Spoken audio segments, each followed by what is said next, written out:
other kind of small white creatures to go along with that, as well as Exalted Angel, probably the best. I'd say like best white creature. I don't know. Is there a better white creature than Exalted Angel? If there is, it's probably not in this format. I mean, every time I see an Exalted Angel on the other side of the table, I'm immediately unhappy, because I never have Yeah. enough swords to plowshares, but, and players are off to the races here. We're, we are seeing Mom right off the rip. It looks like some of our viewers may be having some issues hearing us, but our wonderful producer, Rob, is getting that sorted, but even if you can't hear us, you can't hear me telling you this, but you're going to get to see some fireworks right off the gate. Land tax right off the rip. You love that with the little turn one planes land tax go. Ah, chef's kiss. Yes, and I would say Shun did a pretty important first turn play. He played a first turn Mother of Runes, which is pretty critical because Matt's deck is a pink tax rack build. Like you've seen these decks before, protection from white creatures.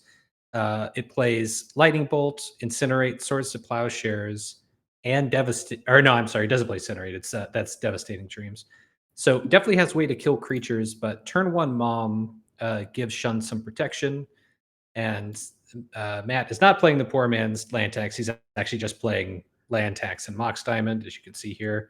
Yep. So I would say this. I would guess that Matt would be the favorite here. What do you think, Kai? Yeah, I was kind of thinking the same thing. I mean, obviously, like you said, Mom, a really important, card for some of that removal, but there's just, to me, I may be a little biased. There's just that little bit of added kind of filtering and oomph that Matt can get with the land tax scroll rack engine, and then sometimes just having a couple burn spells or devastating dreams to give you a little bit of an advantage there is sometimes all you need to push through those last couple points. If things are getting close, and especially when I know Matt has at least a play set of shadow creatures. I think is it just the 4 Sultari Priest that are there, but like that, makes things pretty tough when you can't even just block and, use Mom to save a creature in combat. Yeah, definitely. I will say Shun does have the benefit of having 3 main deck Seal of Cleansing, so he Mm, could play a second land here at some point and pop the land tax. But Matt with a Mox Diamond isn't going to play second land. He's not going to play into Shun's Wayfarer here. yeah, and here we go. We've got that engine on, and, if all I'm facing down are, no offense to Mom, but a couple Moms and, a Weathered Wayfarer, I'm happy to sit there, set up my engine, and, just kinda sculpt things, from Matt's side. That feels pretty good. Yeah, Shun's deck definitely seems like more of a grindy, grind you out. He's kind of got answers to everything. He's got a couple of main deck Phyrexian Furnaces. Mhm. So this deck is playing the long game. Doesn't really have a way to close out the game fast, except for Exalted Angel, and that obviously takes multiple mana sources to get online. So yeah, I think Matt's gonna. It seems like he's gonna have enough time to set up kind of whatever he wants. He could get Azuran Orb and force the issue with, just yeah. There he goes. Yeah. It's like the players are taking cues. They're like, "What was it, Lorian? Yeah, I've got one of those. I got you." Yeah. So I don't think Shun is in a terrible position here if he can play Seal of Cleansing Mhm. to get rid of that land tax. Then Matt just can't get that incremental advantage. But if he can't do that this turn, I think the game is just going to run away from Shun. Yeah, I'd agree, and we see Matt threw down that shadow, creature that we mentioned a little bit ago, so, that, starts to even up these life totals pretty quickly. Yeah, for sure. I don't know. It's probably too aggressive to attack with the other mom, but like I just like I don't know. I had to play against Matt's deck on a sly with my sly deck, and it was like Whew. impossible. Yeah, Protection from red deck versus the red deck. Like not a big surprise that he won. yeah. But devastating dreams will be devastating here if he can play it, and the mom is going to be able to save one creature. Mhm. Uh, right now, obviously if Shun gets untapped, then he'll have a couple mom trick, but like I don't know. It's going to be challenging for him to for Shun to be able to win this. Yeah, I 100% agree with you. You know, those moms, they can only do so much. You know, Chad is, definitely like, "Hey, mom, give show mom some respect," you know, but I'm with you. I don't feel like it's gonna be enough. Like, Matt would have had to stumble really hard out of the gates, I think for this to really tip in Shun's favor, you know? I mean, I can't imagine Matt is gonna suddenly start bricking out at this point, right? He's got the engine, even just for a couple turns is enough to kinda get you in from, like, a bad to a pretty, you know, even position. So I'm interested to see kinda how he carries this game forward. Like, at what point does he feel like he can start applying the pressure, and kinda take the driver's seat? You know, he's been sitting back.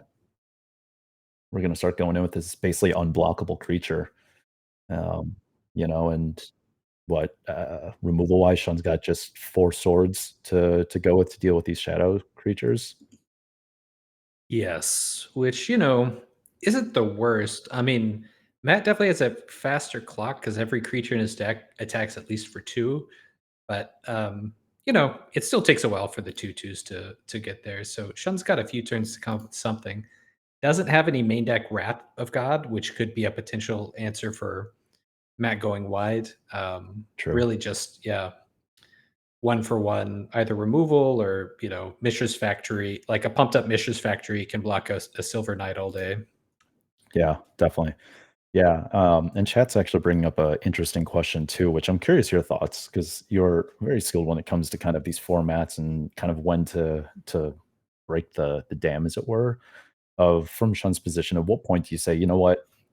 I'm not gonna, like, really there's no world where I'm, like, gonna, beat you on this land tax advantage," right? Like, if you've got the Zern Orb, if you want it, you've got it. I can't imagine we don't have any other lands in our hand. Like, are we just kind of hamstringing ourselves at this point, uh, you know, by not playing Yeah. lands and just being like, "You know what? It is what it is. I gotta just keep going and just hope." Yeah. There's the benefit of doing this is that you keep Matt to 2 mana sources per turn. That's like the benefit. Mhm, But then you can't really play anything else.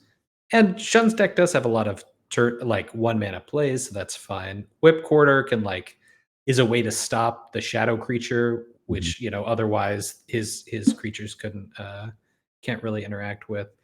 So there's very little in Matt's deck that costs 3 mana. It's really just Imperial Armor and those Crusaders. mhm.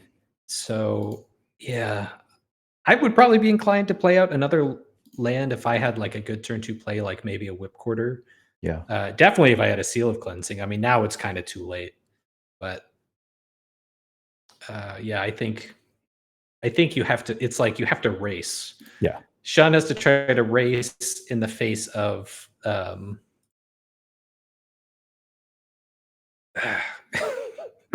in the face of creatures that have more power. In the face of Zurin Orb, which like gains the little chip damage that you're doing, and in face of tax rack. It to me, it just seems like kind of an impossible proposition. yeah, I'm with you. I mean, Matt we just saw Matt basically draw a fresh hand, and you get to do that every turn essentially, like, that starts to feel pretty bad, you know, if you're the opponent. I mean, granted, I say that as someone who's played a lot of land tax and scroll rack in our past leagues.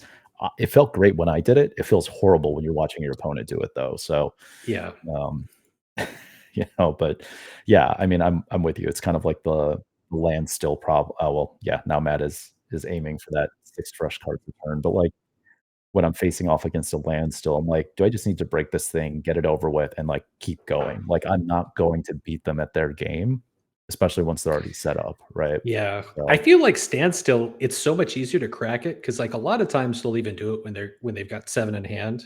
yeah, So you just pop it on their turn if you can, and then it's really just like card selection. They don't even necessarily get a lot of card advantage out of it. But yeah, land taxes with scroll rack is functionally a standstill every turn that it triggers. And with Zurin Orb, you can basically guarantee it. I don't think that Matt's gonna like run out of lands before the game is effectively over from just sacking from Zoran Orb. So uh yeah, it seems like an impossible task.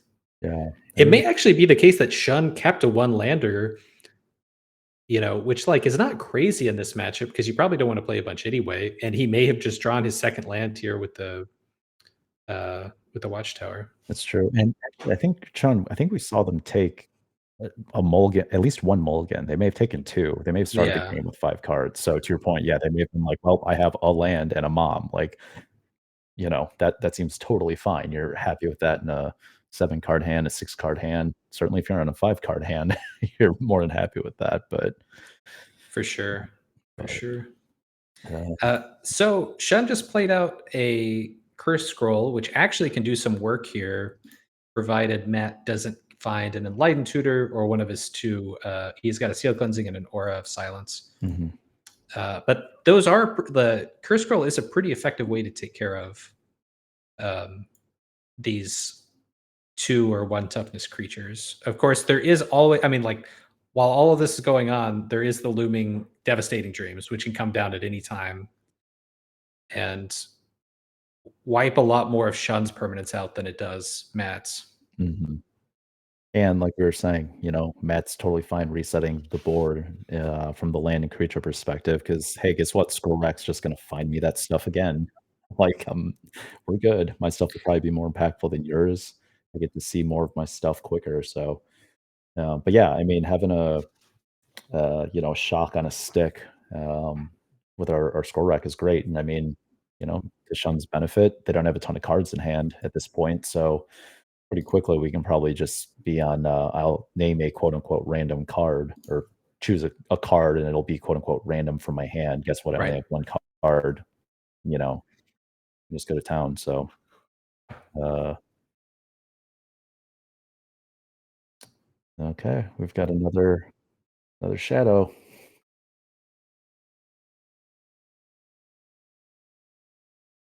Man, I feel like if there was like one element that was different here, Shun would have so much of a better chance. Like if there wasn't a Zuran Orb, if there wasn't all of this life gain, Matt's life would actually be pretty low at this point. Yeah, that's a good point.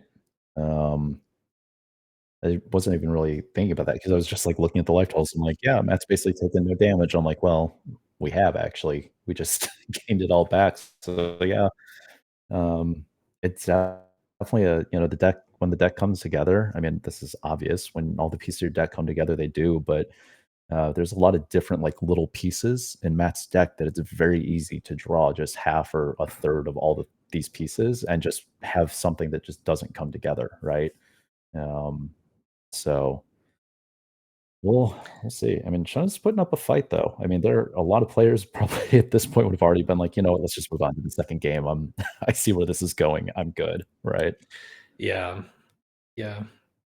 It's tough. It's like you're not very likely to win, but Matt's still fairly I guess he's 3 turns away from winning now with just attacking with these 2 shadow creatures. So yeah, see, it just gets better for him. Every land that Shun plays, this Devastating Dreams gets better and better for him. Just wipes the board, keeps him from. I wonder if Shun is keeping up the mom specifically for the Weathered Wayfarer, like in case a Yeah. Devastating Dreams hits. But the thing is, even if Weathered Wayfarer survives, Matt doesn't need another to play another land to win the game.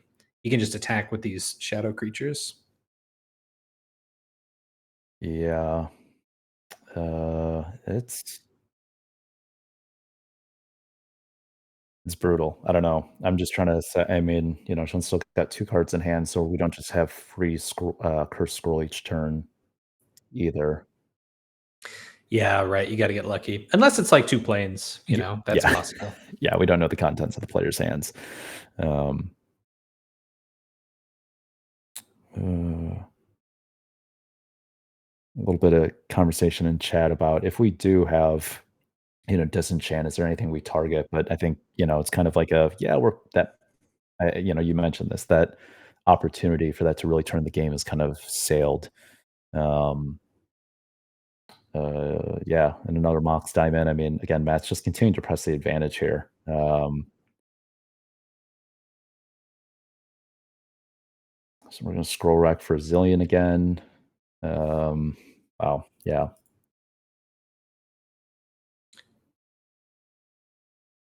Yeah.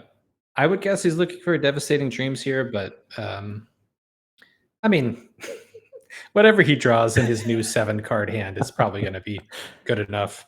Yeah, I think just about anything is okay. It's just I want something a little bit better. We're going for, like, percentage points here. Um, Yeah, for sure. I don't know. I think Shun's deck is the good guy deck here because like Weathered Wayfarer is like a fair version of land tax, you know? It's a mhm. creature, it can be like bolted or Mog Fanaticked.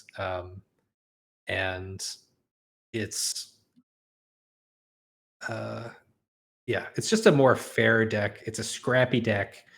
It's impressive that this list of kind of seems like oddball cards is able to get to the top 8.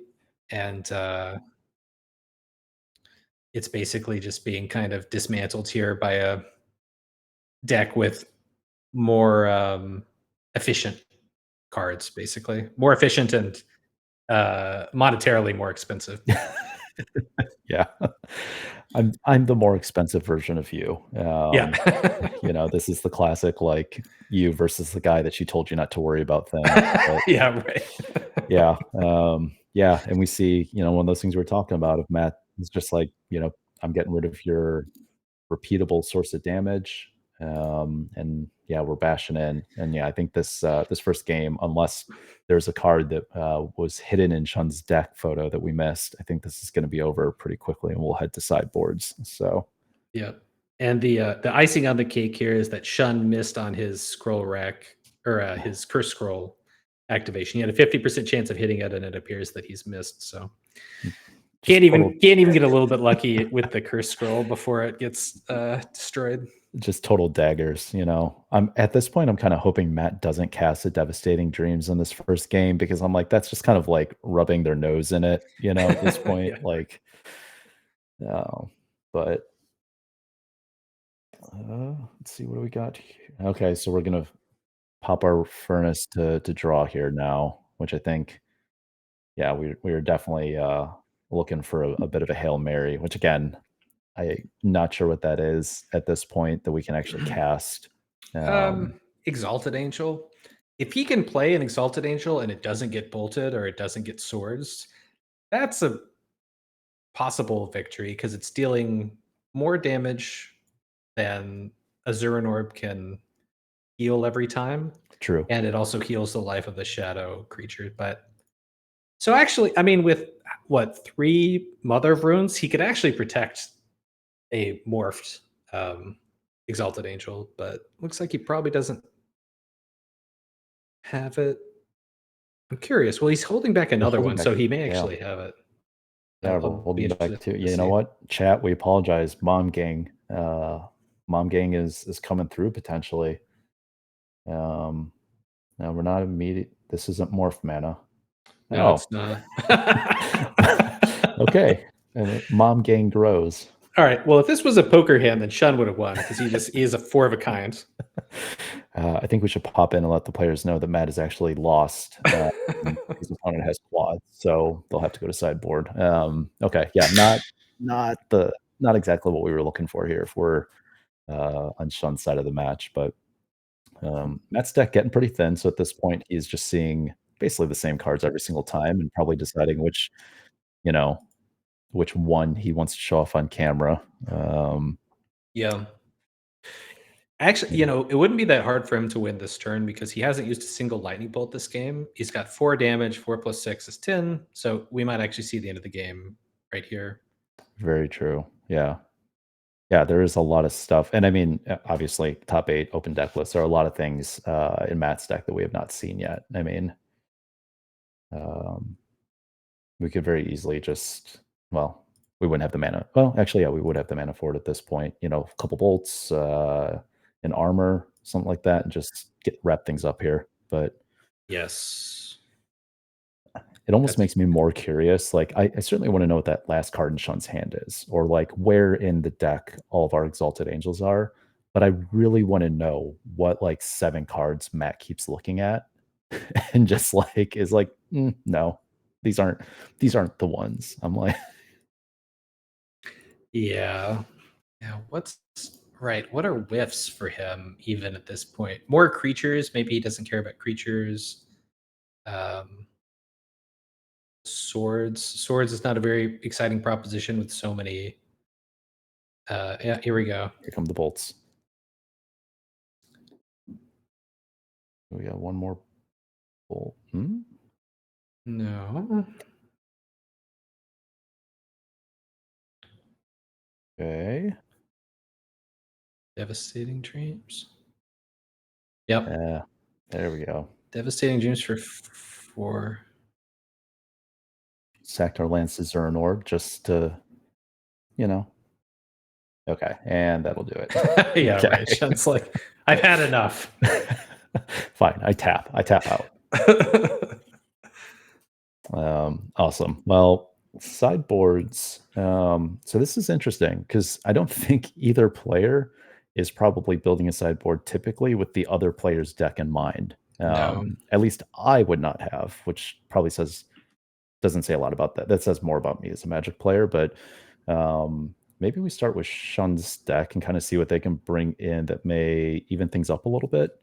Um, because I know you mentioned like Wrath of God was something that like in that game, right, could have helped even things out. But what else are you seeing here that you like based on how this is likely to play out? Yep, definitely do the 2 disenchants. Just having more disenchant effects for, Matt's artifact and enchantment deck is great. Mhm. Um, I think honestly, I'd be excited about the Black Vices because, Matt had a ton of cards, and Oh yeah. so if you like, that's just another access to attack. Matt really just has, I believe, 1 for 1 artifact removal. So you really wanna, like, overwhelm that Mhm. access as much as possible. Make him, if he destroys a curse scroll, then maybe he has to deal with a black vice.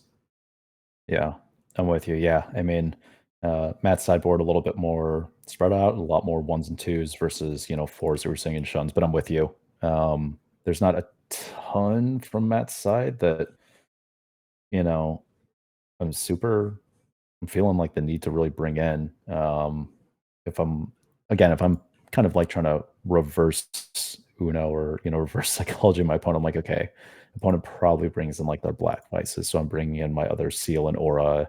Um, Not that it necessarily does a ton here, unless you just want to recycle stuff. But Argivian Find, that top card in Matt's sideboard is a card that I personally love because it is such a stupid effect. What does it To do have again for our audience? so it's a one white instant that returns it rebuys from your graveyard. Uh, Is it artifact uh, specifically or Sorry, it's artifact or enchantment. enchantment? So Okay, yeah, yeah, very which good I'm for like, a this text just rec deck. I'm just like, that's just stupid, especially in this format that is very artifact and enchantment heavy. You're like, I'd like to try again, please. Right, seems like a great sideboard card. Almost every deck in the format is going to have artifact and enchantment removal post board. So, yeah, one of those means you're not going to have like 2 or 3 stuck in your hand and be useless. Usually, when you draw the 1 copy, there's going to be something in your graveyard to get. Yeah, yeah. Oh, and there, we go. Just slams that black vice, and Oh, hell stream yeah. cannot hear our players. But when Shun played that match, just goes, "Oh, okay." So players know what we're in for here. Yeah, nice land tax, Matt. Yeah, please fill your hand up. Be my guest. All right, so Matt has done a great job of emptying his hand. Yeah. So I like the turn 1 on the play Black Vice from Shun, but Matt's already at 4 cards here, with the Mox Diamond discard and playing out of the threat. Yeah. I mean, who knows? Maybe just that turn one bolt was all we needed. Oh, we've got a tapped land. So like this makes me think that these may be the only lands in Shun's hand because Yeah. if we wanted to slam that Black Vice turn one, we certainly would not have been playing a no turn to play tapped white source if we had any other choice. So Yep. uh, And it's unfortunate too because this is literally, Shun's only tapped land in his deck, so just a little bit of bad luck. I mean, he does have 9, um, colorless lands, mhm. so, he doesn't have an abundance of planes, but, is a little unfortunate for him. I would guess he has a follow-up. He has lots of one white plays. Definitely, yeah. Um, and not surprisingly, we see Matt going for a land tax, gonna draw a mystery card here. Um, oh, where'd that land tax come from? Enlightened Tutor Yeah, at the no, end of Oh, I'm sorry. being facetious. Sorry. Lauren's like, "You dummy, come on. You just saw this happen." Yeah. Um, so So if you're Shun, do you wasteland your own wasteland here to keep Matt from triggering land tax? I mean, honestly, I would. I would be inclined to because well, actually, I don't know. Because again, we've got that black vice. So like fill your hand up. If we can get something on the board to kind of ward off the inevitable scroll rack, so that way Matt's not able to actually take advantage of the tax searching. Yeah, disenchant. Okay. We're just gonna do it Hell the old yeah. fashioned way. Just blow it up.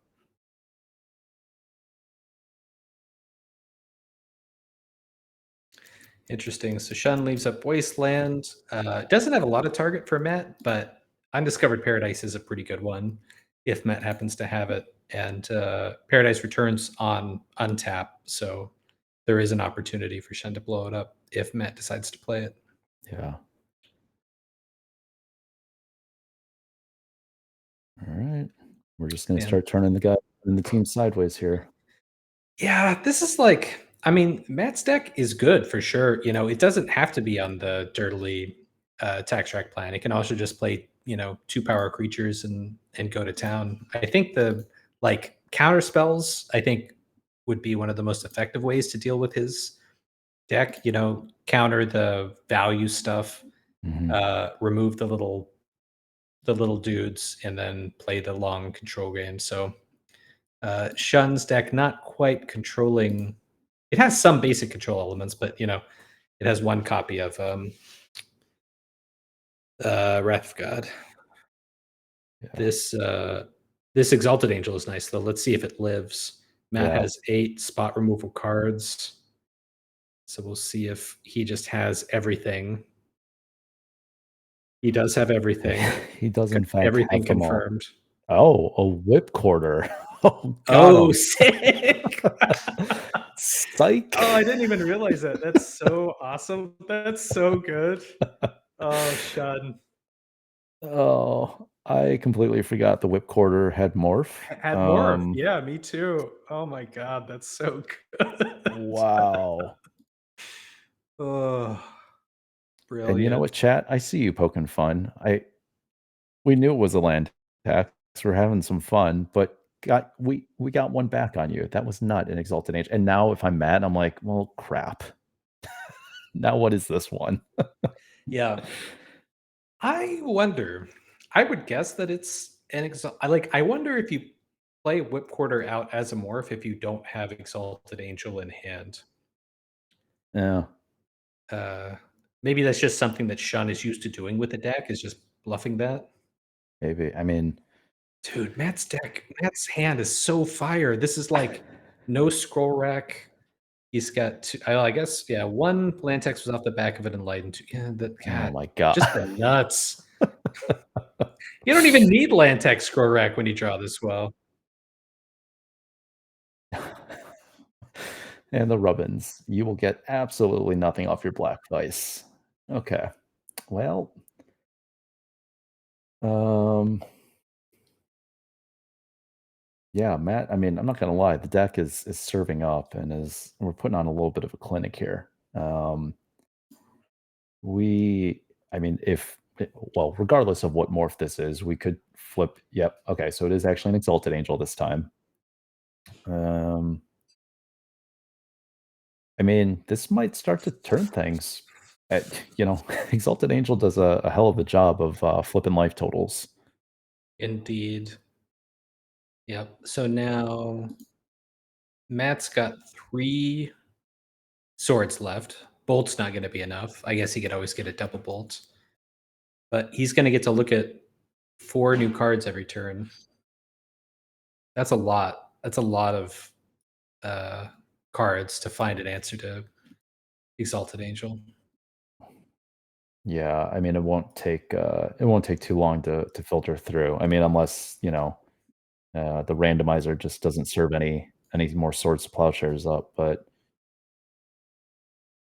well, we definitely didn't draw a swords because we were scrolling pretty quickly. Yep, all four here. So let's see.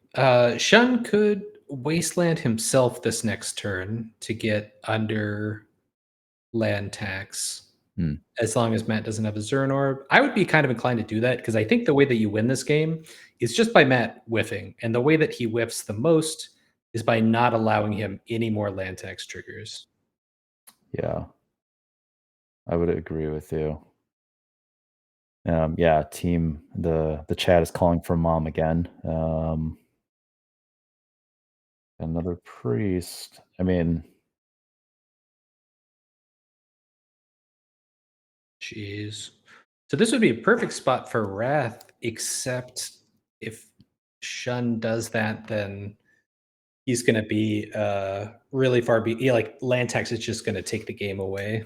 yeah, it kind of like yeah, this is the classic, like, you have to solve 2 problems, you're not really gonna have time or the cards to probably do both. Yep. Um, Yeah, I would say like activate curse scroll, hit a creature, mhm, wasteland yourself, get under land tax. Um, but yeah, attack with exalted angel, and just hope that Matt whiffs. That's pretty much. I think that's the best line that you have. yeah, I'm with you. I mean, you gotta gotta play to your outs, and sometimes that's your opponent's deck going cold. Um, I mean, I'm gonna knock on wood, fingers crossed, because Matt's deck has shown that you can in fact have it all, but you can't have it all the time, right? Right? Hmm. Well, Please? one game isn't all the time. Like one game, you can have it all easily. Like that. Yeah, I feel like that's.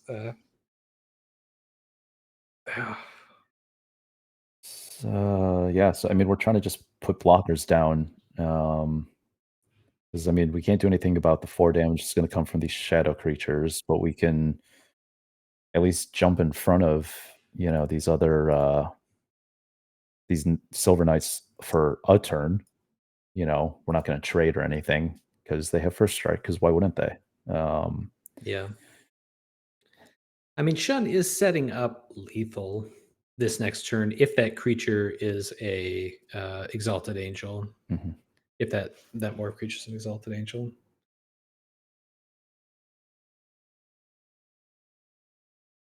Yeah, I mean, I feel like this is actually pretty tight here. Like, Yeah, we're literally card by card on, Matt's not slamming anything from the top of the deck, so yeah. I think I think that getting under land tax was the better play because you knew what was on Matt's deck and it was nothing. oh, dreams for 5. James for 5, game over. Well, that'll do it. Yeah.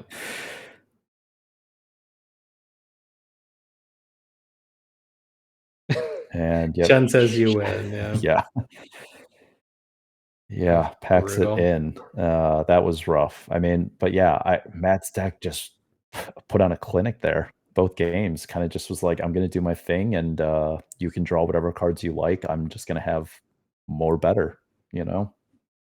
Yeah. Better card advantage engine, better land tax. Not necessarily better creatures. I mean, Exalted Angel is a beast, but Mhm. in obviously, Devastating Dreams, a great combo Oh, with yeah. protection from red creatures. Yeah, absolutely beautiful. So, I am going to guess that we'll probably end up taking a little break here.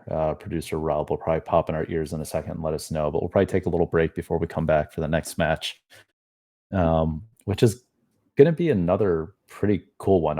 I'm also excited for this because we have two again very cool decks. I'm especially excited for Galen's deck. I don't know about you, but there's some sweet stuff going on in that one that we'll have to talk about.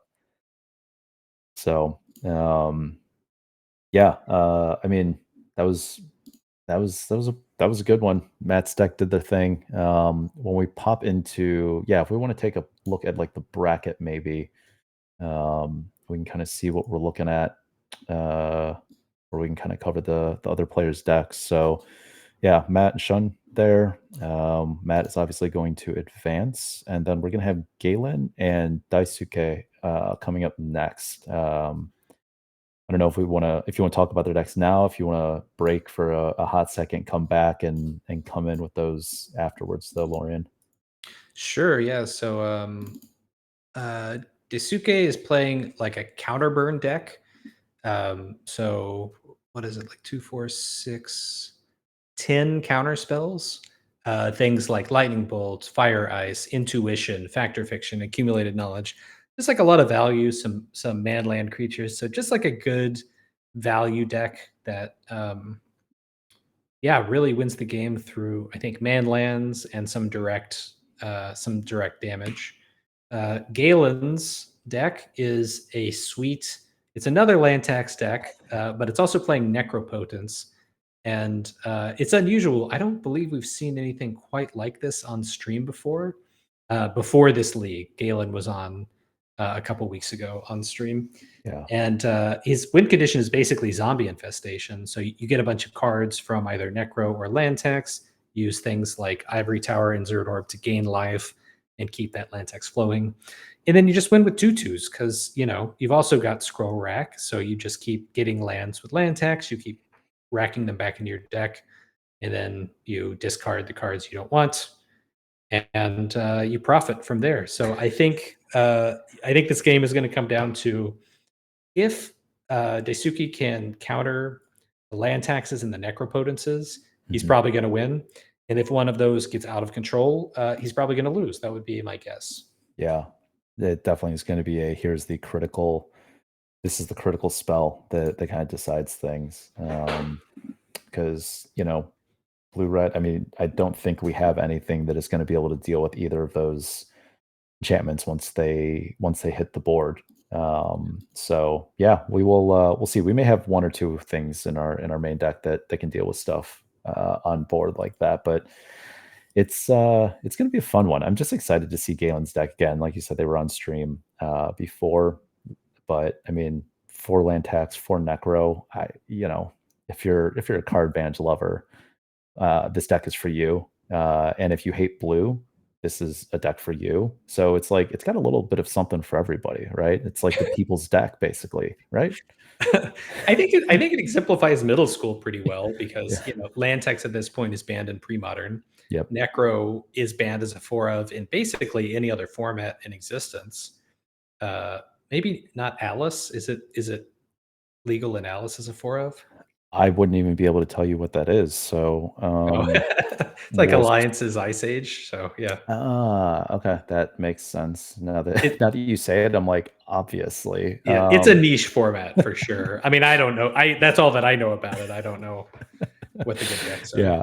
I mean, if we're not about niche formats here at Romancing the Stones, I don't know What are we doing? what are we doing, right? We're here playing middle school vintage, two very widely supported and loved formats and by Wizards of the Coast and the Magic community at large, right? So um Okay, I'm someone is getting saying it is legal in Alice. Oh, Galen is in fact confirming that it is legal in Alice. So sick. Galen is making sure they get all of the Necro in all the formats. I love it.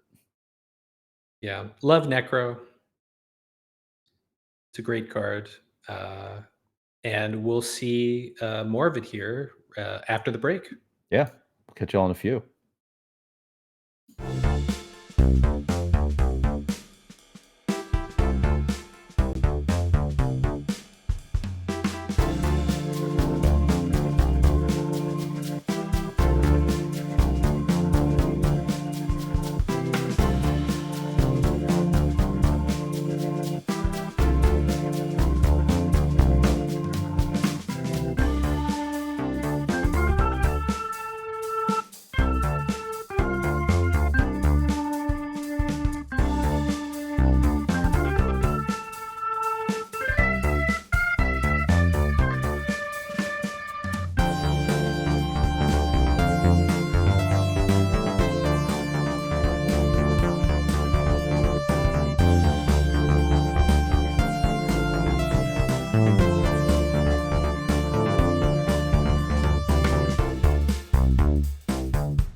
We're back.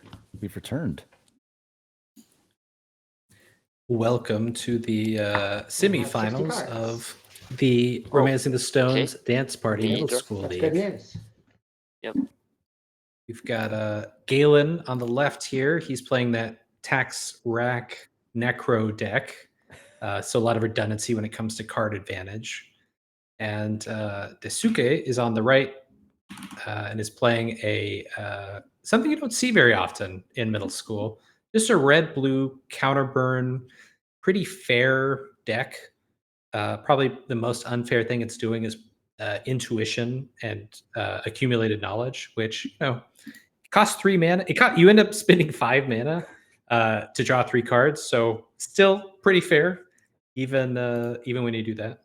Still pretty fair, and certainly fair by middle school standards, with some of the things you can do. I know you and I are both guilty of trying to do some very, very unfair and stupid things. So, um, For sure, know, fairer than Necro. Yeah, yeah, intuition, AK, fairer than Necro. I'm just gonna go out on the limb and say that. you, bold statements here on Romancing the Stone streams, but you heard it here first.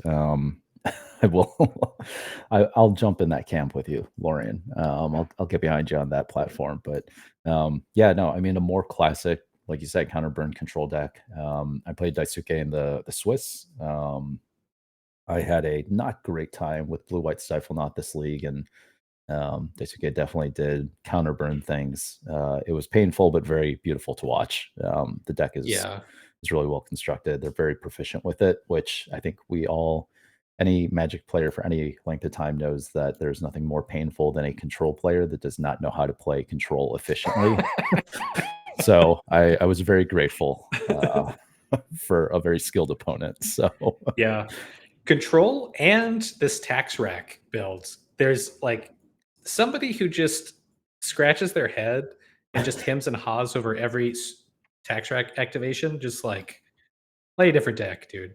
yeah, Play mono green stompy. You got to move the slug. Like it's a great engine. I know why you want to play it, but like be efficient. You gotta I, like yeah, the not the deck that you just pick up the night before and you're like, yeah, no. we'll see what happens. I mean, that I don't know if you played Legacy at that time, but like the Sensei's Top Counterbalance era, the I watched number, I watched oh, footage. I didn't play, but I did watch footage of that, and yeah, that's yeah, brutal.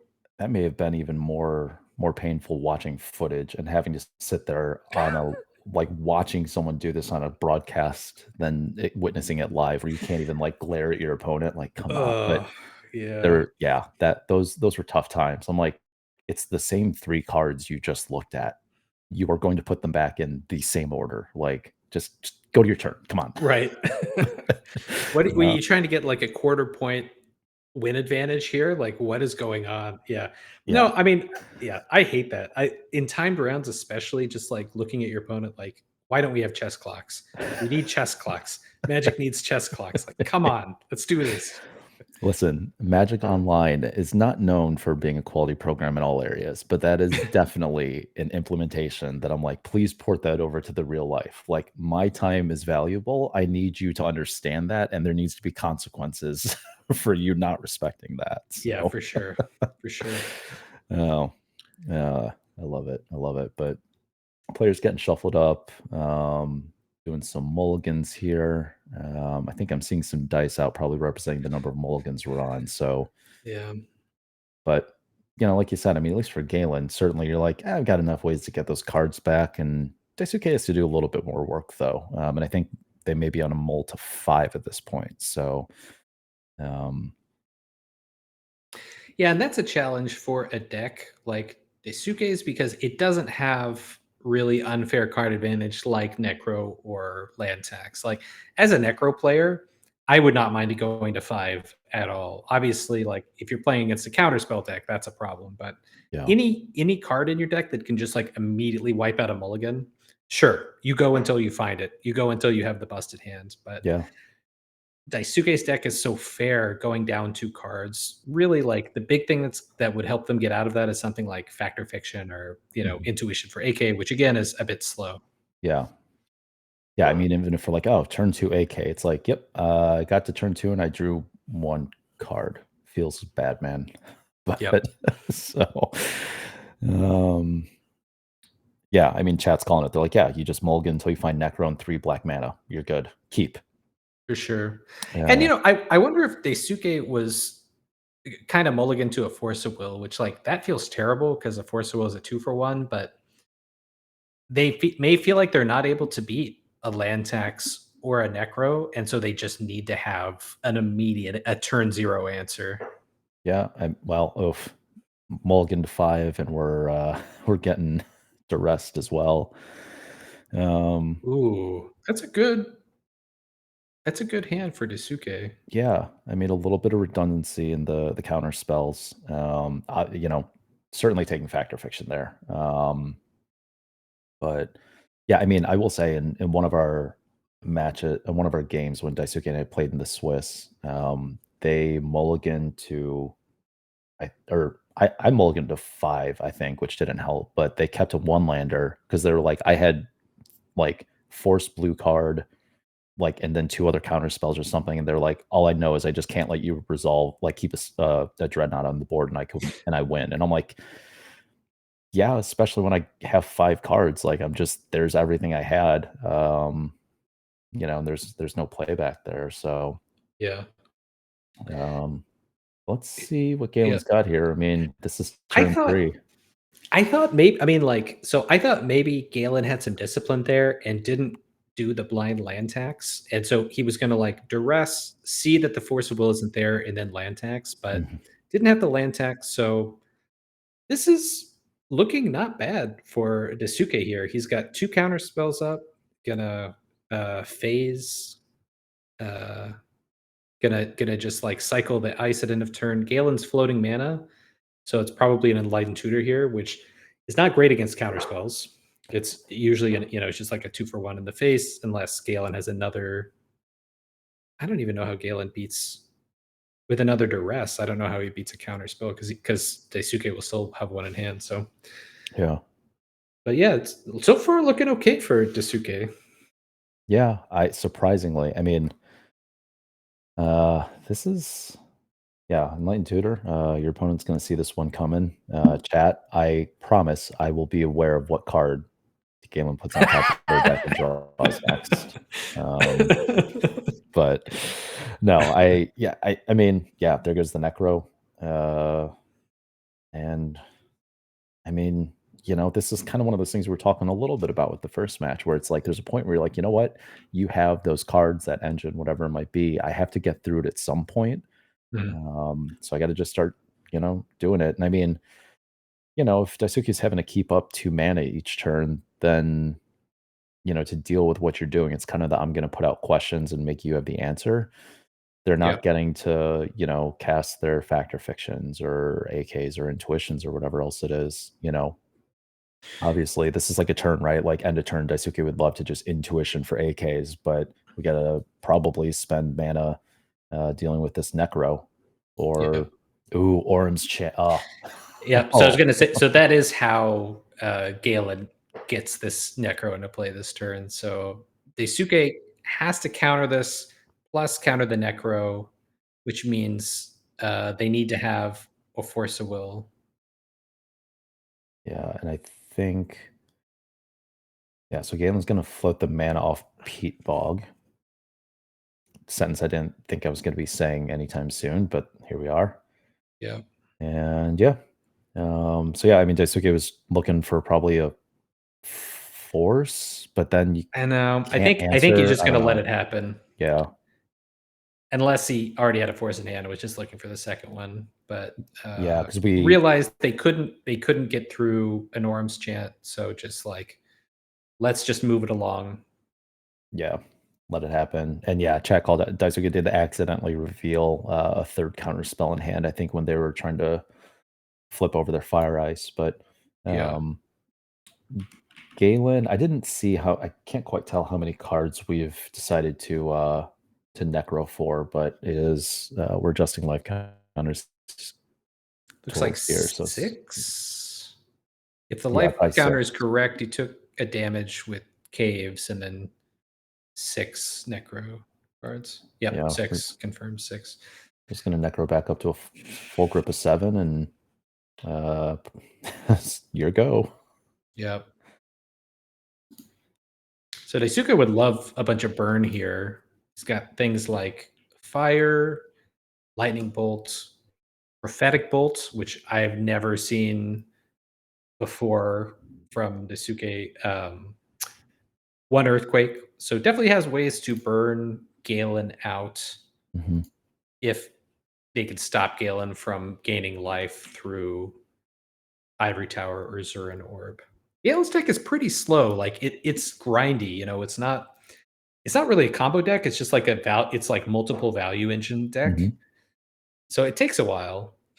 So Isuke may be able to race him here. Yeah, I mean, yeah, that is a good point, right? It's not the card advantage. I mean, obviously, we're seeing Necro instead of land tax this time, but like we were talking about with Matt's deck in the first match, where it's like, yeah, I've also got a little bit of pressure, or I can just go on the beatdown plan.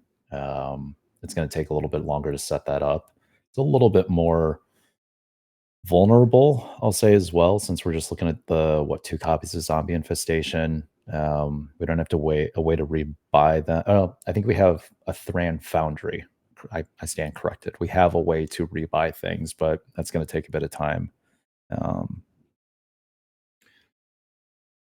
So Galen laughing here at the triple counterspell hand, one AK as well. Unfortunately, Galen is not playing Cabal Therapy. Cabal Therapy would be amazing here. oh, my my kingdom for Cabal Therapy. Yeah. Yeah, players have been surprisingly good at drawing great poker hands tonight. Four of Kinds, trips. You know, I don't know what the royal flush equivalent would be, uh, but you know, um, also just for people probably saw this in chat, but producer Rob and myself, since we live in the same city, there is a lot of lightning and some weather that is moving through the area. So if the stream happens to die accidentally suddenly, we will one apologize. We're very sorry and try to get it back up as quickly as possible. But um, yeah, chat's also pointed out something that I don't know where you stand on this, Lorian, but Daisuke is on the matching lands and mismatched other spells, at least the counter Yeah. spells. Yeah. I very much do not like mismatched basic lands. Hmm. Because there's usually no rhyme and reason. Like honestly, it seems like something that the opponent is trying to do to like just uh put the other person on tilt. Yeah. With the counter spells though, it kind of reminds me of Hymn to Torak a little bit, like the original Fallen Empires Ah, that had yeah. like four different arts. So it's kind of cool. I kind of like the mismatched counter spell arts. And there's so many good old frame ones Yes. that it is kind of cool that you get to play them all, like or four, which I don't know how many old school counterspell art there is, but can't be much, maybe like six or something. Yeah. Yep, It got can't the be a Ice ton. Age, Mercadian Masks, Tempest, the actual old like ABU one. What else? I mean, with the way that they print cards, who knows how many Oh, yep, sixth edition. special Fifth releases or edition. something else they've released in the last, I don't know, probably even since we started the stream tonight. Yeah, right. So Galen Necros again down to 9. He's realizing, kind of close to being dead. Just a couple lightning bolts away from being dead. Doesn't necessarily have a clear path forward. Can't just duress away Daisuke's counterspells. Oh, 7th edition. I love 7th edition.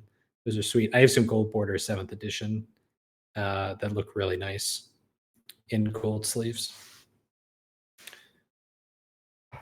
Yes, that's the one. Rob's on point tonight. Just in the background, pulling up every single counterspell art. He's like, I don't care if we lose power here. I'm gonna make sure stream sees good art. Yep.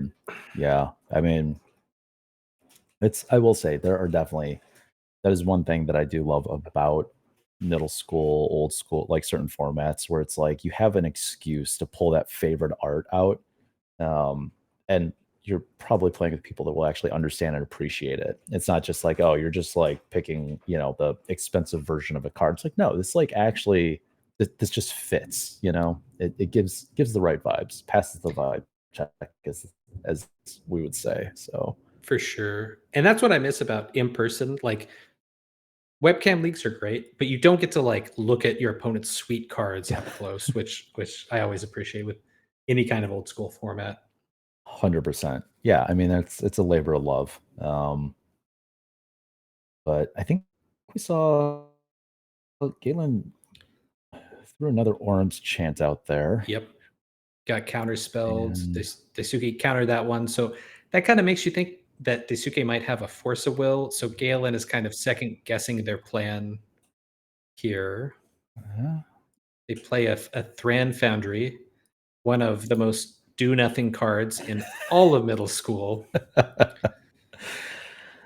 you know, I when I'm not gonna lie, when I saw that in the deck list, I was like, "What are we doing?" And then I was like, "Oh, we just need a one-time rebuy on Yeah.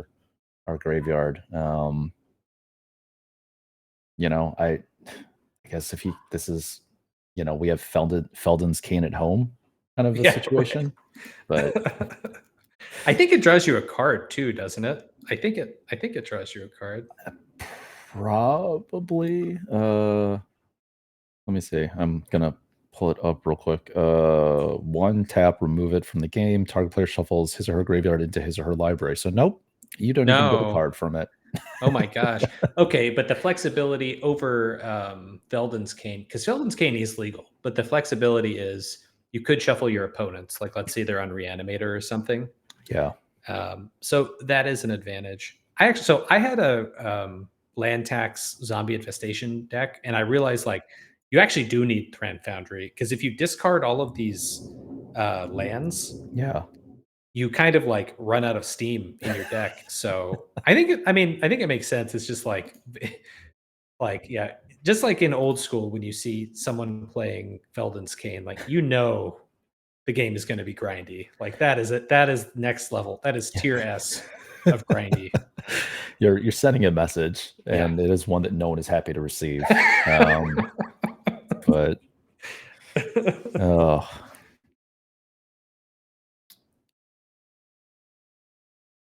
Chad is currently trying to determine is complaining about the lack of alternative Thran Foundry arts, but also potentially looking for some backups, which I appreciate. Chat's here for some flavor. So, um, Ooh. All right. okay, So third Orm's chant from Galen.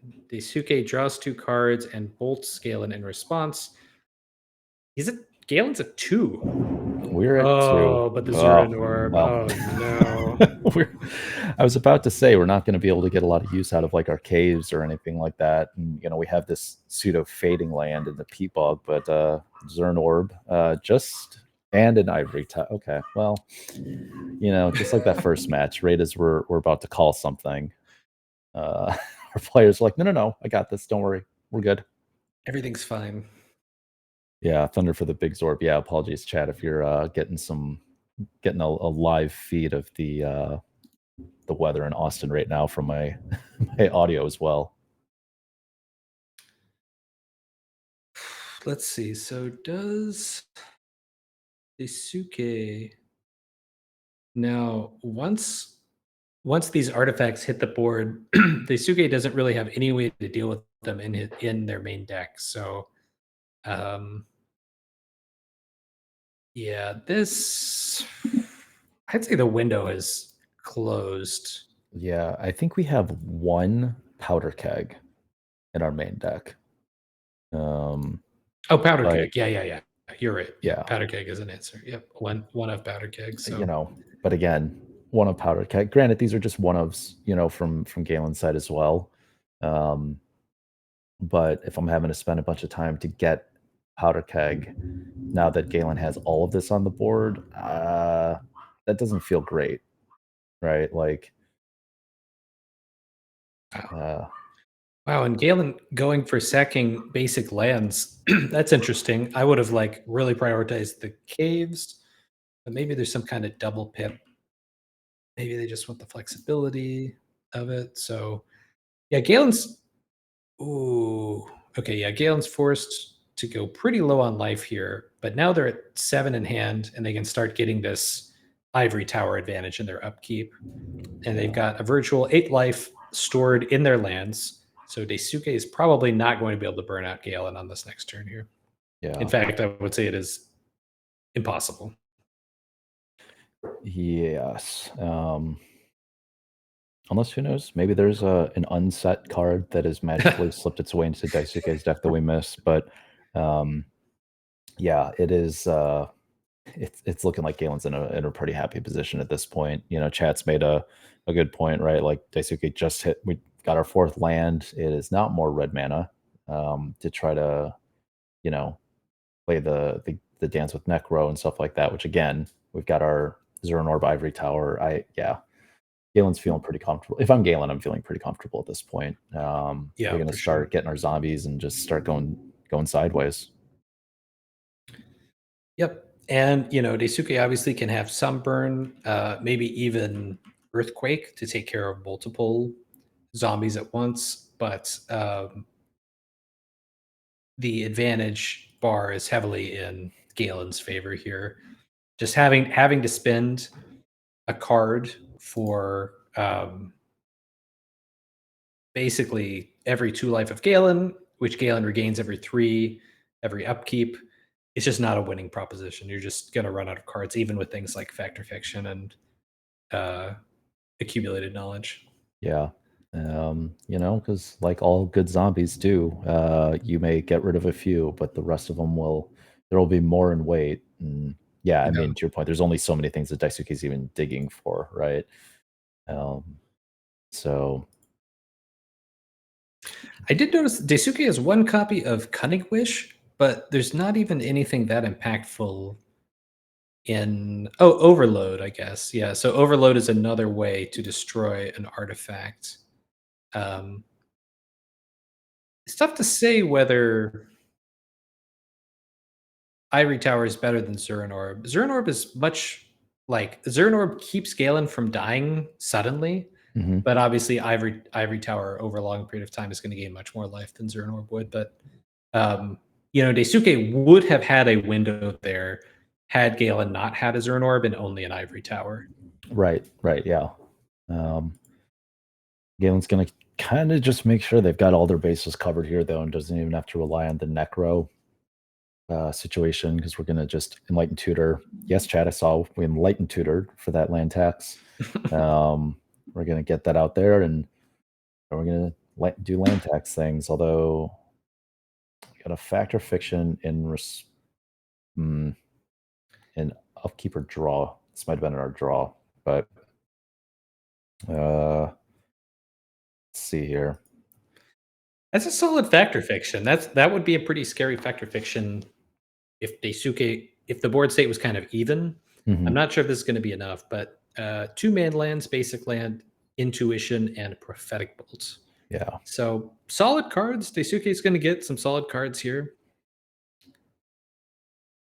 And this is, I believe, at Galen's end of turn. Galen decided not to run out the land tax, maybe because they only have one basic planes now and didn't want to tap the caves. yeah.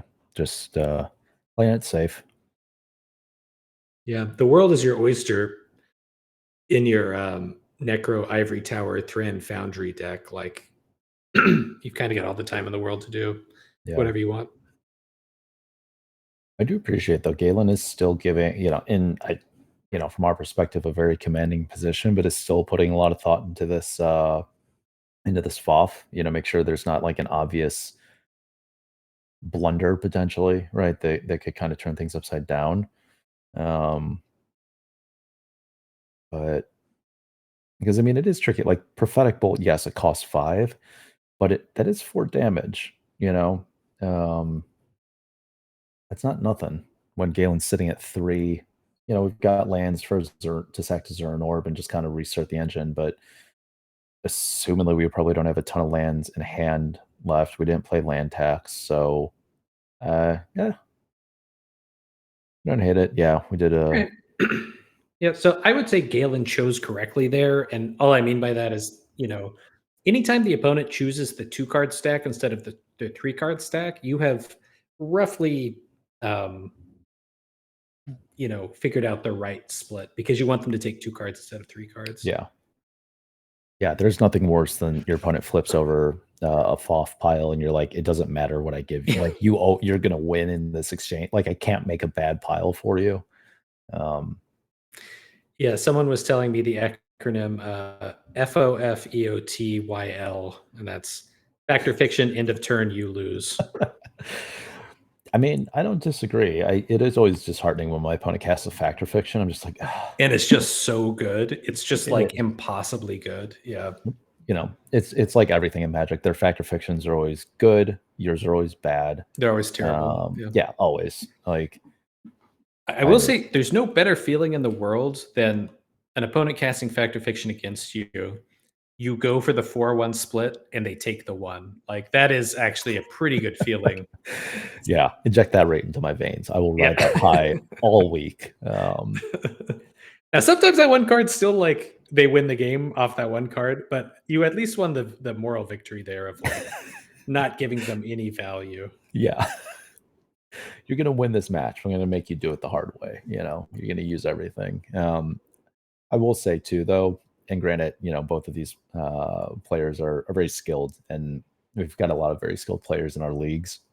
But there is something to be said for having to make like the added pressure of doing a factor fiction pile split on stream.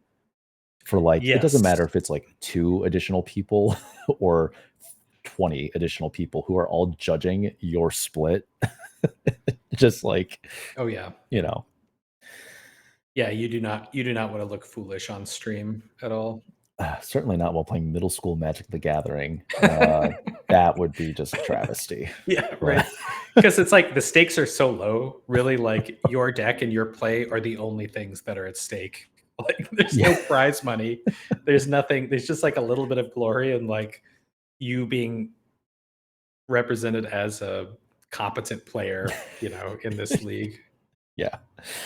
You made the best decision of which old cards to put in a pile, old squares of cardboard to put in a pile versus another. But it is strangely an anxiety stricken task. But um, yeah, we're seeing more FOF action here. Yep. And So, yeah. a cunning wish is flipped over, which is relevant. There's only one cunning wish, and that gives access to overload, which I think is like a way that Daisuke is able to win this game. Mhm. So Galen accurately puts it in the 2 pile. Could have even gone for like 4-1, but then maybe Daisuke takes the 4 pile just to get all the value. But I think of those 5 cards, Cunning Wish was the most impactful one for Daisuke here. Yeah, no, I definitely agree with you there. Agree with you on that. Whatever. You got the point. But Ooh, ooh, little fireworks here. yeah, Daisuke's first Force of Will, countering a Scroll Rack, which with land tax out, that's a must counter spell. yeah. I'm pretty sure if you are as the control player, if you let that one resolve, you should actually just say it resolves and I scoop. Like that should Yeah, just be one right. continuous sentence. I don't think there's much more to happen after that. So So let's say Daisuke Cunning Wishes for the Overload and overloads the Zurin Orb. If mhm. you are Galen, how many lands are you sacking? Mm. Well, I'm trying to. We've got. I mean, the thing is, we don't have a ton of mana sources left in our deck. I don't think. Um, but I mean, and actually, I'm trying to do like a basics count here too. Well, we have 6 basics in our deck. So Ooh, really? I didn't notice that. yeah, I Man, think so. Two for a plains land. and 4 swamps. The rest are non-basics. Okay, so So, maybe that's why Galen sacked the planes is because they're gonna use the Thran Foundry to get those lands back in the deck. yeah. That's crazy. That is so light on land tax lands.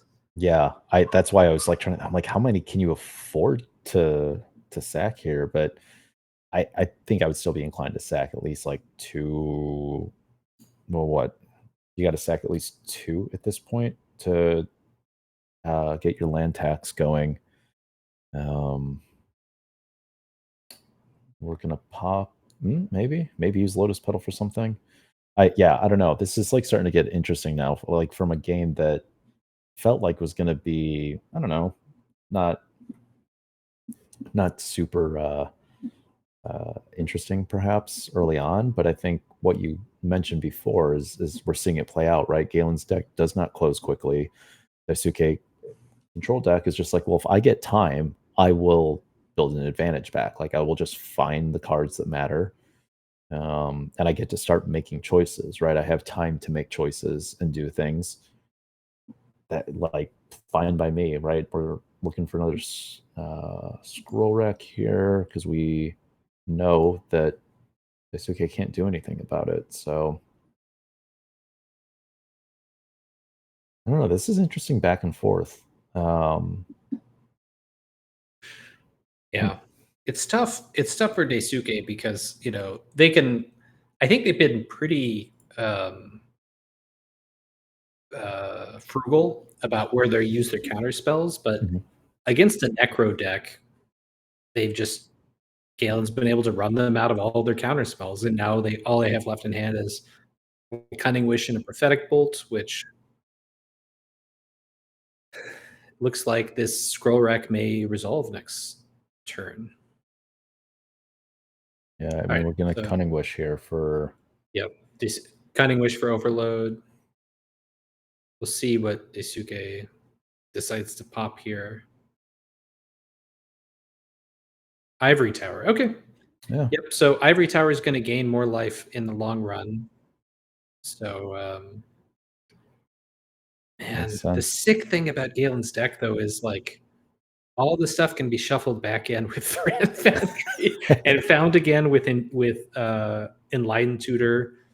And if this uh, scroll rack gets back online, then you're just going to do it all over again. Yeah, we're gonna have a little Groundhog Day action. Um,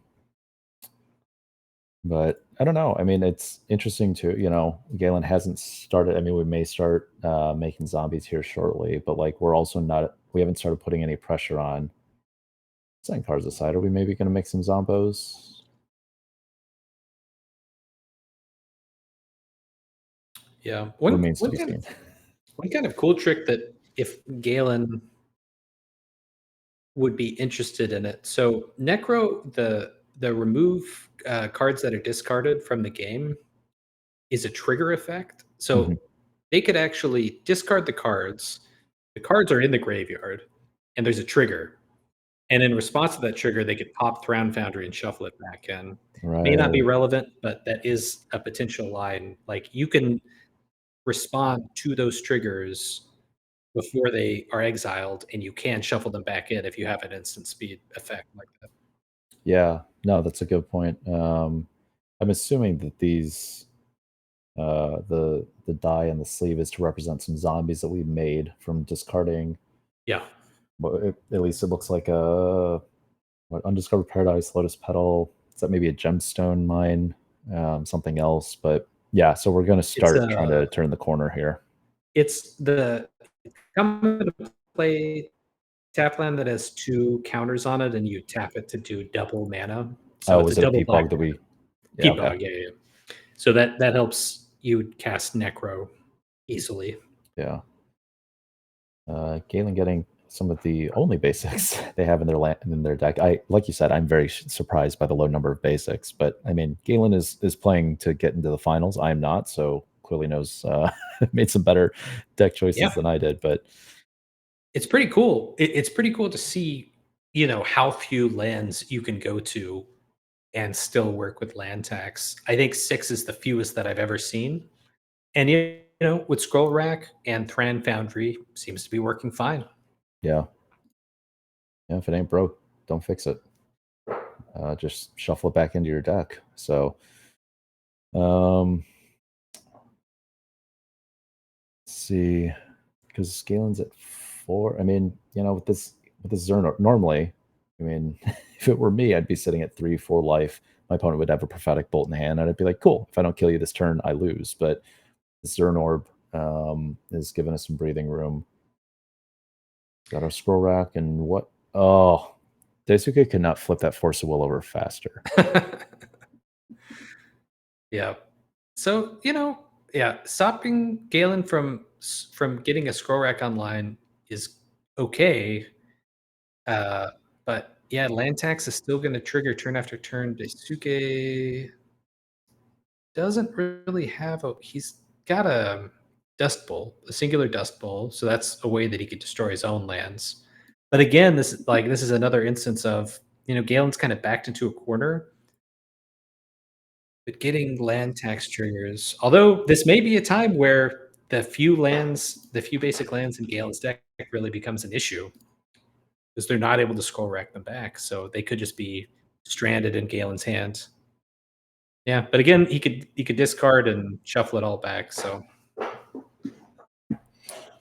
Sacking some lands. Gonna necro a little bit more. But yeah, I mean, the other thing too is Daisuke now essentially empty handed. We have another island in wait. We're getting punched. We got punched for 4. Our opponent can just make, a couple more zombies at the end of our next turn and just finish the game. So, I mean, I don't know. Maybe Daisuke has a middle school legal bonfire of the damned off the top. But no, I think this is probably gonna seal up the first game for Galen here. yeah, getting pretty close. It's unfortunate that Daisuke had to exile that prophetic bolt Mhm. because prophetic bolt's pretty good 4 damage and an impulse effect, so, little bit of card advantage that he could scrape out there, but yeah, isn't gonna have enough time. I mean, man, Zeranorb somebody should have been keeping track of how much life Galen has gained this game from Zeranorb and from Ivory Tower because it's a lot. Yeah. Uh, what have we got here, Daisuke? We've played our land out at least, which I mean, you might as well. You're gonna see that one coming, but Ooh, yeah, um, Earthquake isn't out. Chat, good call. Oh, man. Oh, no, but Zeranorb see, that's the Yeah, problem with not getting rid of Zeranorb, like, yes, Ivory Tower does gain more life in the long run, but Zeranorb gives you this, like, re inverse reach, mm, like, it just puts you out of reach of whatever your opponent is trying to do by quite a bit. Like, yeah, Galen is actually at, what, 16? He's at a virtual 16. It's just so far out of whatever anything Daisuke could do. yeah. Uh, so we're gonna make some. We're gonna keep the zombie train rolling. We're gonna untap with 4 zombies. Yep, 8 power, so it's a So two-turn clock. yeah.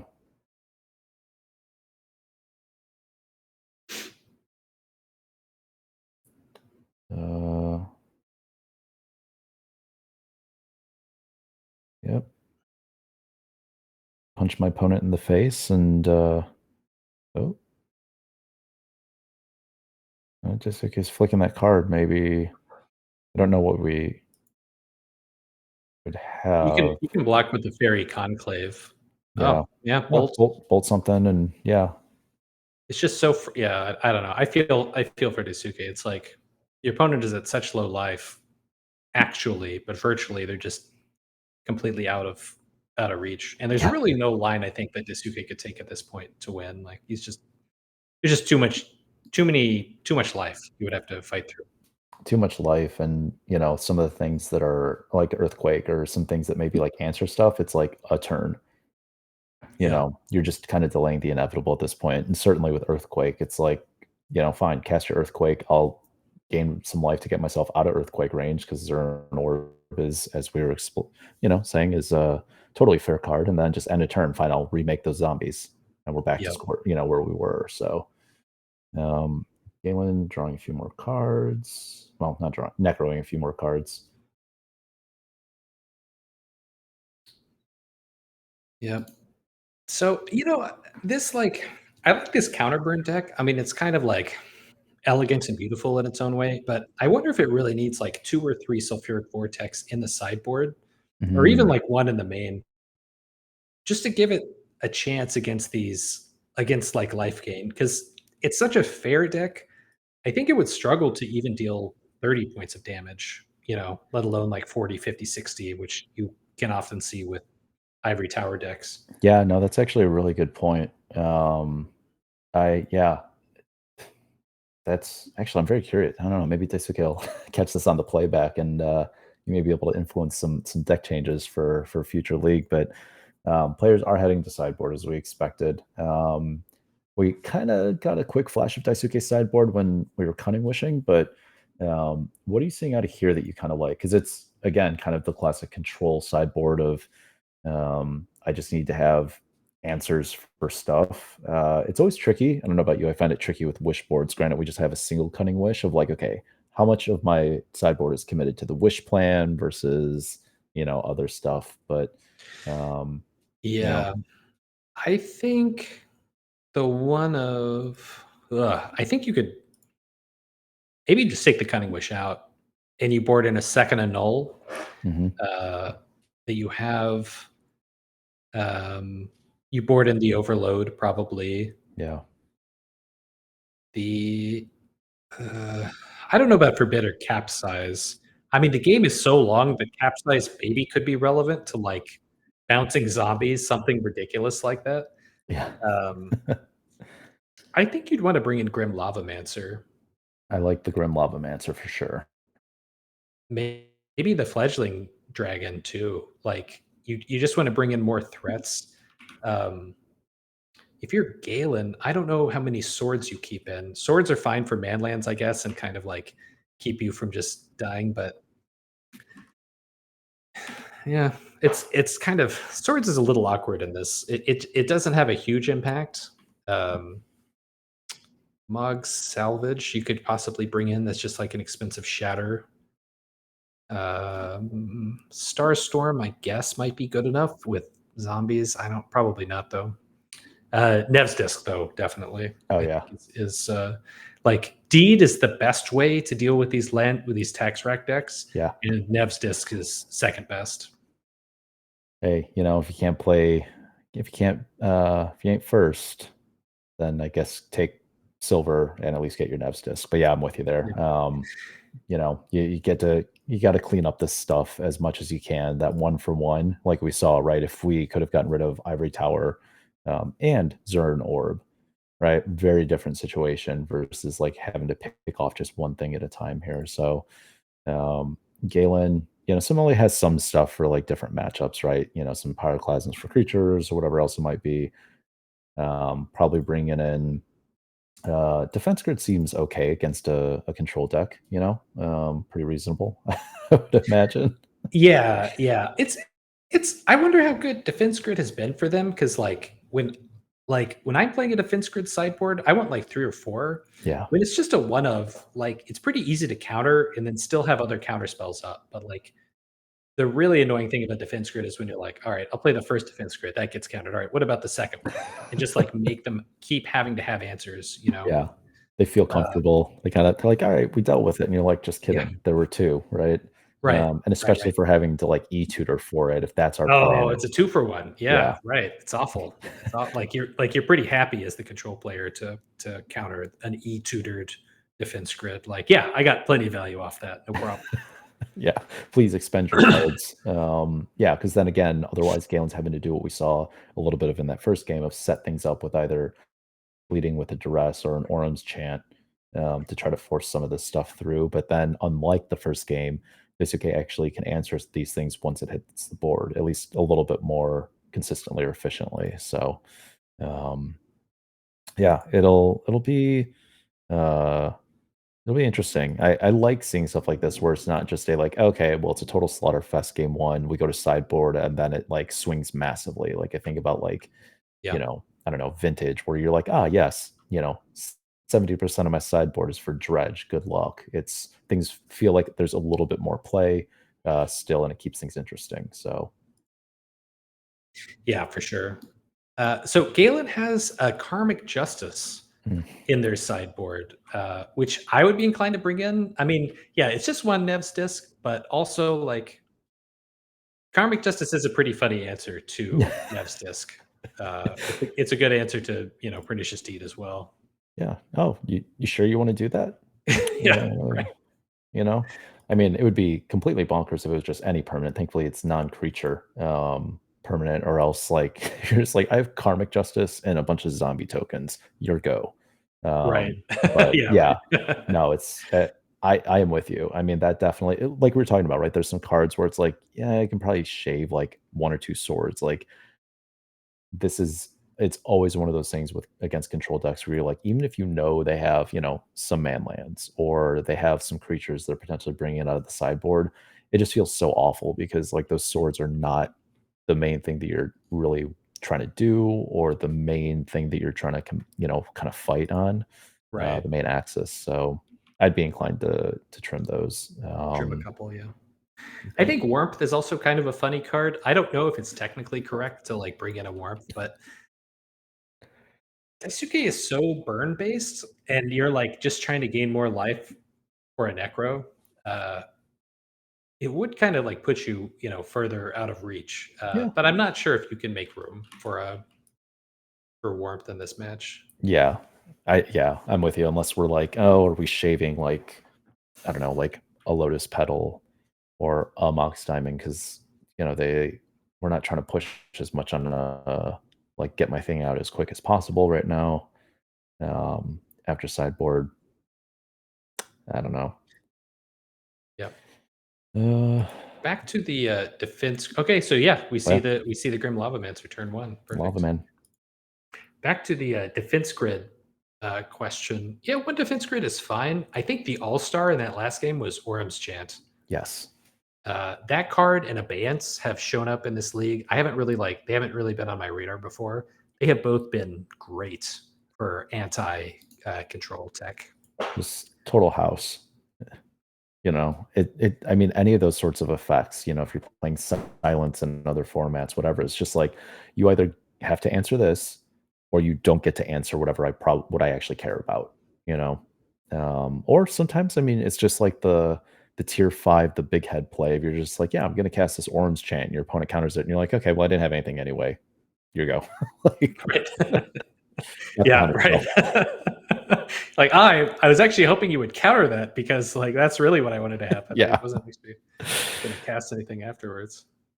But All right, so Galen has a good turn one scroll rack play. Kind of has to use a lot of resource, has to use a Lotus Petal, but wants to get out ahead of counter spells because Daisuke wouldn't let him have a scroll rack last game, yep. and so prioritizing scroll rack as a card. Turn one scroll rack, I would say, is not the strongest start from Galen's deck. Um, you would much rather see, like, I think turn one Necro possible, unlikely. I think turn one tax land tax is kind of what you're hoping for. Yeah, I'm with you on that. And it's tough too, because I mean, even if we're like, okay, if we can sneak in our scroll rack, on our first turn and then follow it up with something, which we don't even have a play here, um, that's okay still. Could just mana leak you, right? Um,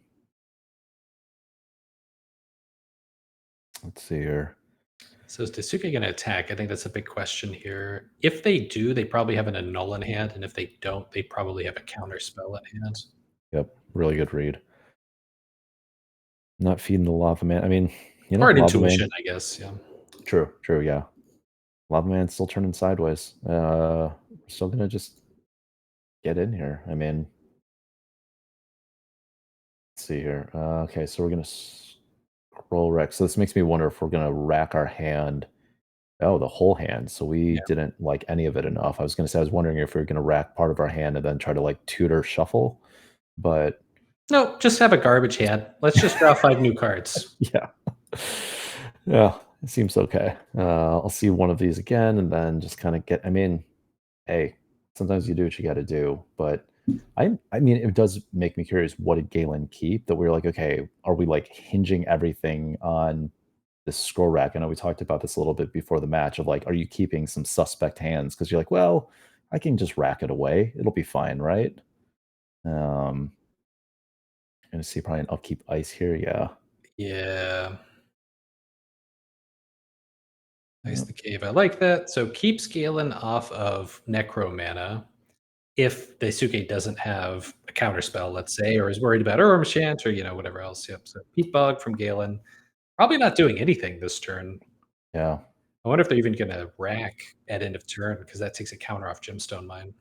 Takes a counter off, and it's just a bunch of cards that you just were seemingly pretty excited to get rid of. Um, Love Man's still coming in. And I mean, it's going to take a bit, but we're starting to get a little bit of food in the graveyard for Lava Man as well, while still like not at the cost of, I guess, operating as a draw go control deck here. So, um, I kind of like where, at least based on how or like the plays that are coming from Galen's side, I kind of like things for Daisuke right now. Like I'm feeling pretty comfortable. I can't. I've lost track of how many cards they have in hand, but we've got to be feeling okay at this point. We're keeping Yeah. mana up. We're not feeling any pressure or any real must answer things from Galen's side of the board. So things are feeling breezy. Yeah, I believe it's turn 4. Daisuke has made every land drop. Galen basically hasn't done anything this game. Um, yeah, so that makes me think that, yeah, Galen might have kept, like, a suboptimal hand and was hoping that Scroll Rack would get them out of it, Hmm. and they Scroll Racked, and it wasn't necessarily great, and now they're just redrawing those cards again. Yeah, I think if they Scroll Rack now, they might go, like, 2 cards deeper or something like that, but a lot of what was in their hand that they didn't like before is just on top of their deck. yeah. It's like a mega brainstorm lock that we Yep. got here. So Um, Daisuke, intuition for a couple of AKs, I don't need these extra copies. I'm just going to draw other cards that I would rather see. Um, Yep. So this main phase to me indicates that they probably are looking for a land off of that. Otherwise, like, why not just wait until you see what your opponent does? But yeah. main phase usually indicates you want to hit that land drop. Makes sense as like the kind of control player. I think like who is the beatdown is a little bit confusing. Like Just- because neither one of them really can beat down that well. no, that's actually a good point. They maybe just have to like rock, paper, scissors for it every time. Just trade off, pass it back and forth. We see Daisuke's finally got enough stuff in the yard and has a good like colored mana situation to be able to leave Lava Man up to actually ping end of turn instead Yeah, of good point. having to go sideways. So, um, Yep. So it's like, representing what, like a lava man activation and a counter spell, something like that. yeah, I mean that feels pretty nice. And Chad is saying Daisuke is the beatdown because Galen's deck is better the longer the game Yeah. gets. I I Yeah, I acknowledge that, but at the same time, Daisuke has to keep up counter spells to stop Galen from doing the things that Galen wants to do. Like Daisuke can't just like hasn't attacked a single time with his Mishra's Factory. I think that's correct. I, I don't think that Daisuke could really afford to just go full beatdown as fast as they can. So kind of awkward for them. yeah, a little bit. We're seeing the Orem chant here.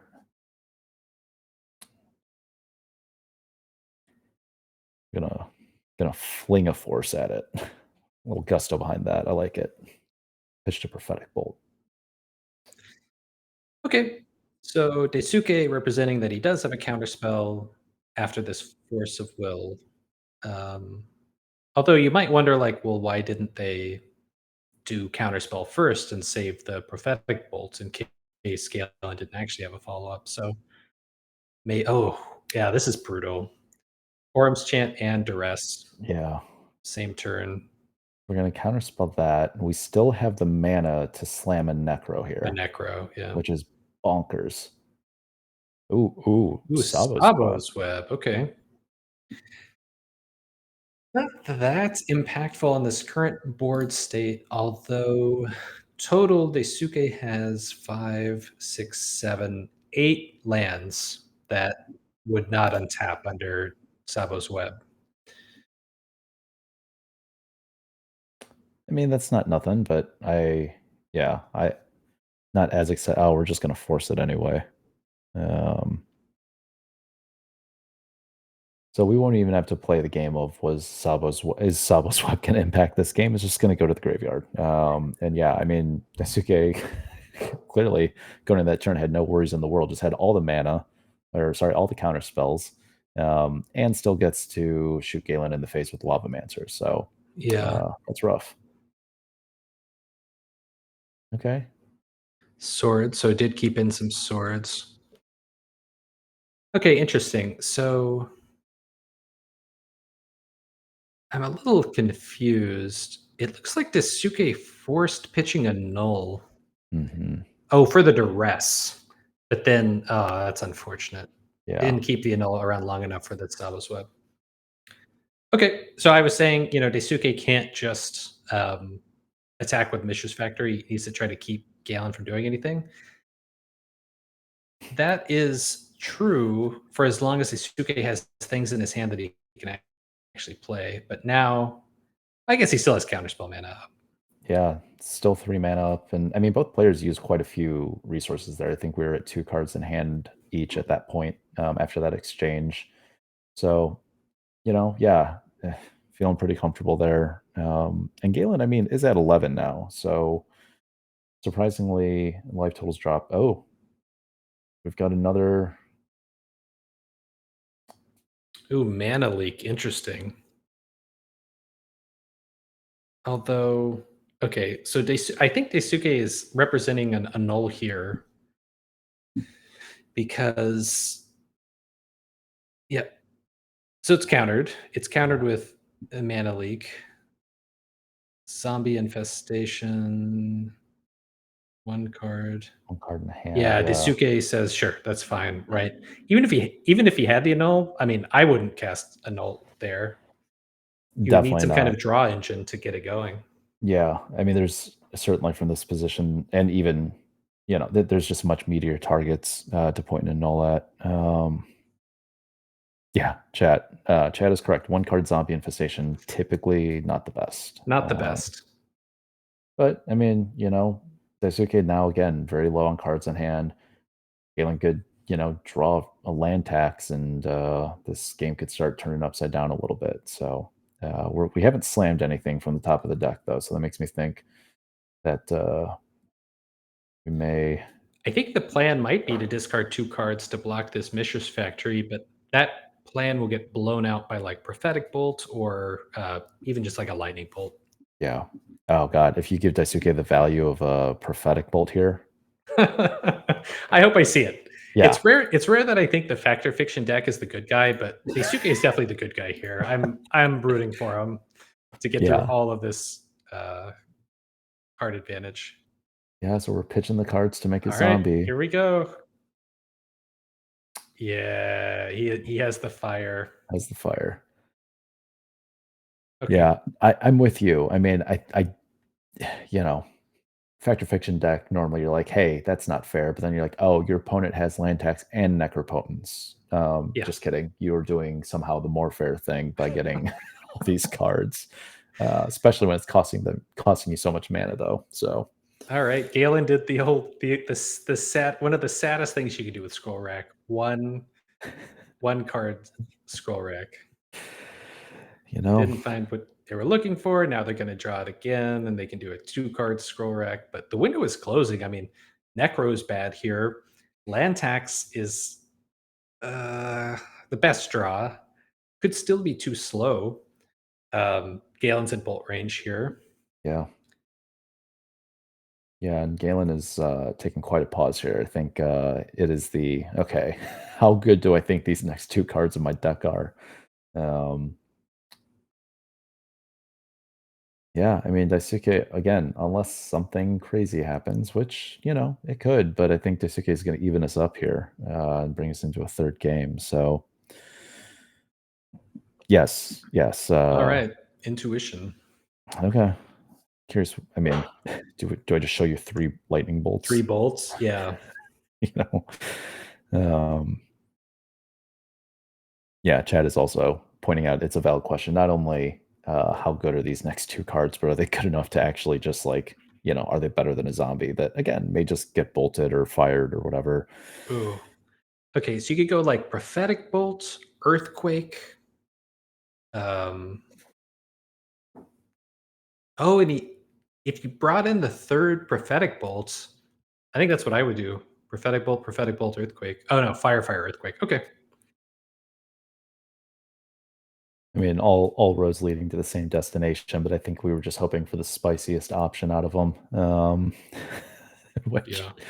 I mean, if my opponent ever intuitions for three prophetic bolts, they have won the game both morally and Yeah. physically. So yeah, I mean, situations like this, it's always just so painful. Like when the like control deck is about to win, because everything they do is either is like subtly letting you still be involved in the decision of how you lose the game, Yeah, right. But yeah, I'm gonna do this thing again. Okay, so Galen, it looks like we're gonna rack here first because the two cards in hand, not great. Because you like the cards. So you like the two cards you have better than what's on top of your deck, so you want to discard those instead. Yeah. Unless there's a swords here. Could be a swords.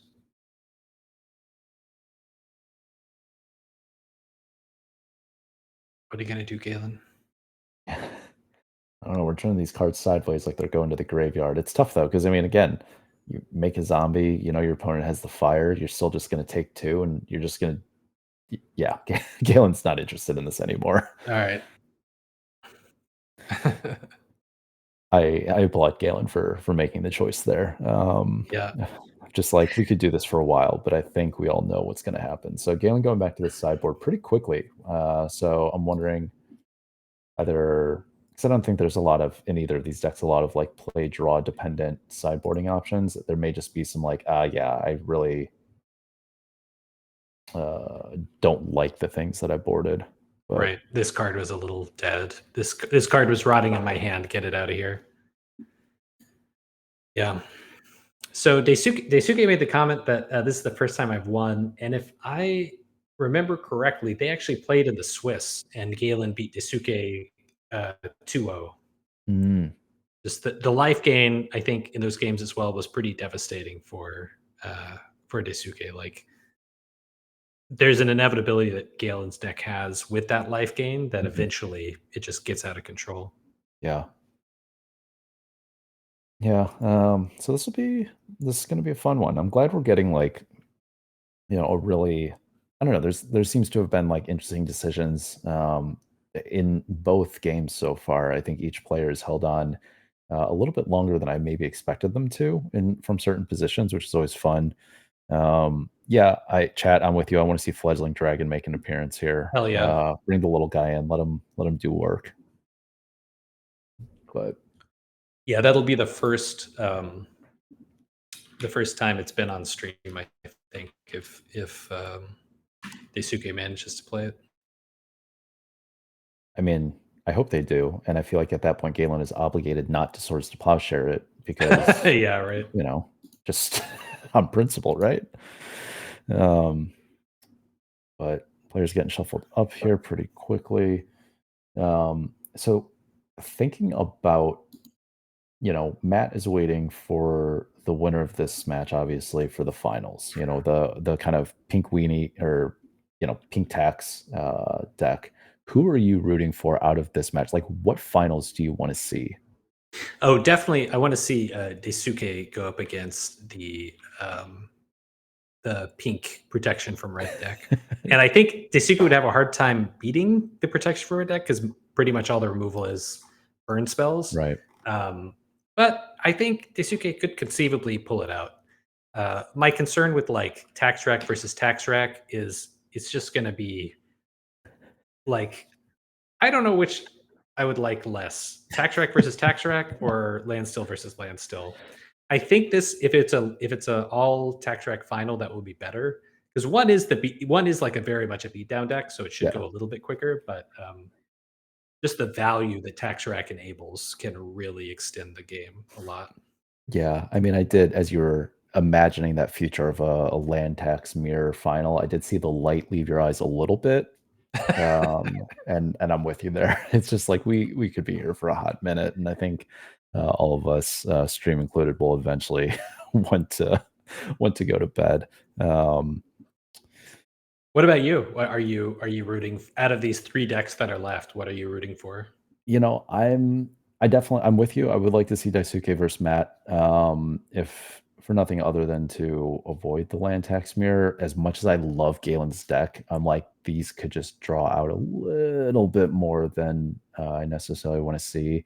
Um, but honestly, between the three of them, like at the end of the day, I would be happy with any of these three decks winning because all of them are pretty like slightly different, fun, interesting decks. All the players are phenomenal people as well. Um, I would kind of like to see, you know, Daisuke win. Just a pretty classic control deck, taking it over in a format where people are just trying to do stupid, broken things, playing a much more fair game plan. Yes. I know that may sound ridiculous. We've, for those who aren't aware, I think most viewers are probably well aware, but a couple more players from Japan have been joining our leagues recently, which is really cool to see. Kind of the reach literally go global. More players getting involved. I know some of our Austin locals have connected with some of the Japanese players in Japan, like while traveling and stuff. So it's just really cool to see that happen, and it'd be cool to see someone from a community totally outside of like the US where majority of us are based to come in, win an event with a very different type of deck. Because controls a very high, typically a pretty high skill bar deck to pilot as well, against such a varied field. So Yeah. And it would be the second time, I believe, that a Japanese player from Japan has won. The previous time being,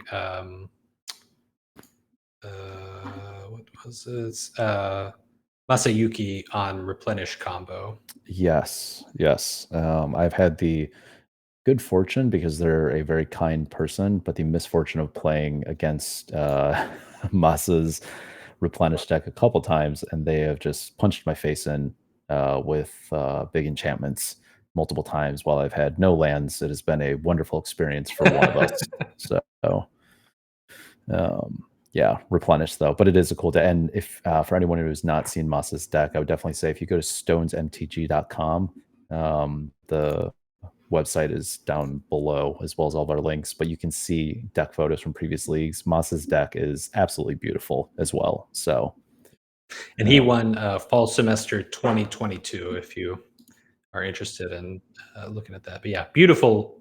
One of the most beautiful middle school decks I've ever seen. yeah, just gorgeous foils and just everything. But so Galen tried to like, slam that turn one defense grid. We had the force of will ready, so turn zero answer, and Yep. now So we're on. this is looking good for Daisuke. No turn one or even turn two land tax for Galen. Galen might have the Necro here, but without defense grid, can't probably doesn't want to deploy it. It's too risky. Yeah, and I mean, we'll see if Galen has something here as we head to this next turn. But Daisuke is certainly happy with this. Just some draw go, make some land drops. And if you're uh, intuition, probably going to intuition for some AKs here and, refill our hand a little bit. Oh, is that a fledgling dragon I see at the bottom of that deck? Sweet. Consider me excited. I If think it may only be if it was one more card up, so it wasn't. Yeah, that I saw it too. I yeah. saw it too. It is in the deck. Okay, we might see it. There's a chance. There's a chance. Um,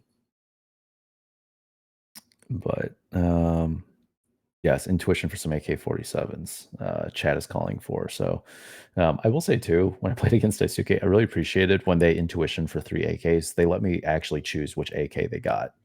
Most people are just like intuition for 3 AKs. I'll take an AK, and I was like jokingly, I was like, "You can get the second AK," and they were like, "Okay." I was like, "This is awesome." But now we're gonna AK, get some cards. Again, Again, I think to your point before, we're probably looking for a land drop here.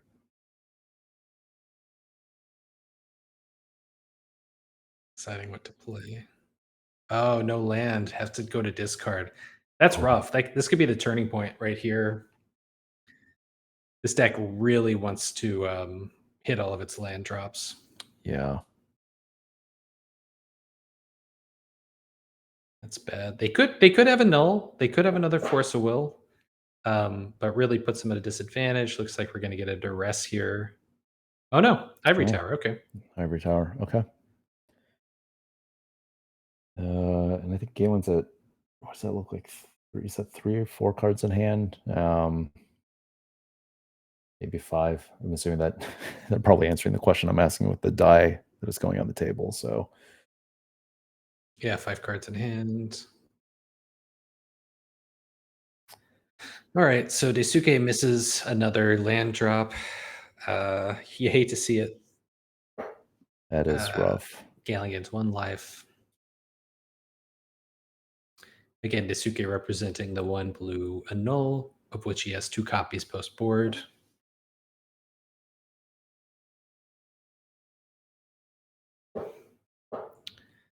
Galen either waiting for disruption. I mean, he's got, 4 copies of duress, 4 copies of um, Orm's Chant. It's not crazy to wait until you get one of those to Yeah. before you try to play your Necro. Yeah, I could see. I mean, because you have to assume we had something to go with this turn one defense grid that we were going for, right? We're not just gonna Right. like slam a defense grid and be like, I'll get there eventually. Okay, well, we're gonna see something here, see an Orm's chant. So, like you're saying, maybe we were picking our spot, see what we could draw out of it. So, So Force of Will, the Orm's Chant, still have a null mana up. Will Galen go for the Necro? Which I think he's sent some pretty clear signals that Necro is in his hand and not land tags.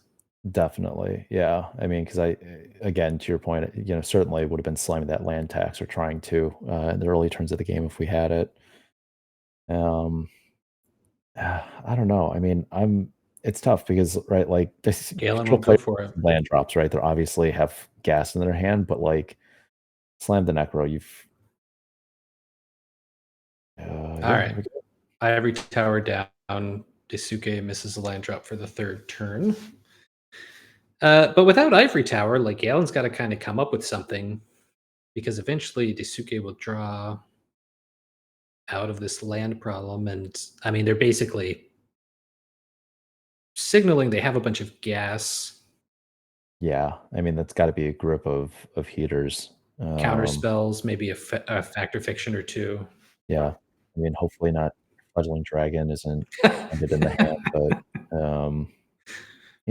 worse things have happened. But let's see. Okay, more mana for Galen.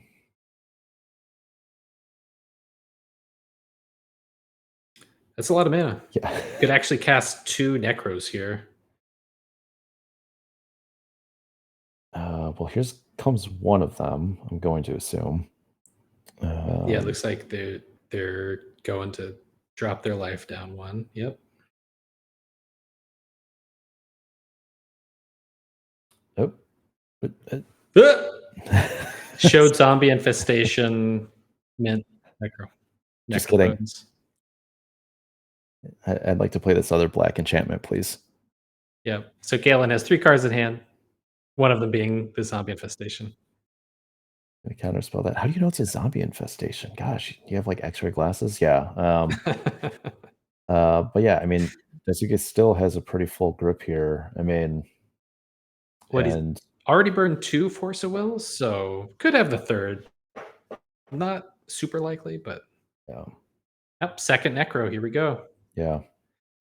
Resolves. Dolls, and I mean, obviously, even if Daisuke had had another Force of Will, I mean, you're just like they've got like no cards in hand at that point, so you're like not totally unhappy with that, but Yeah. yeah, double skull, all the skulls. Galen filling back up and probably got a little bit more pep in their step now. Ah, Daisuke, a land. Daisuke says finally an island. So yeah, Gan's got a full grip. One ivory tower down, probably brought in the second one. Also a Zuran orb in their deck. They really need one of those to get this engine really humming here. Hmm.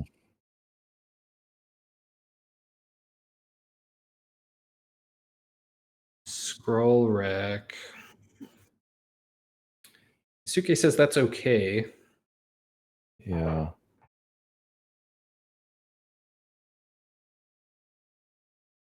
So I wonder if it's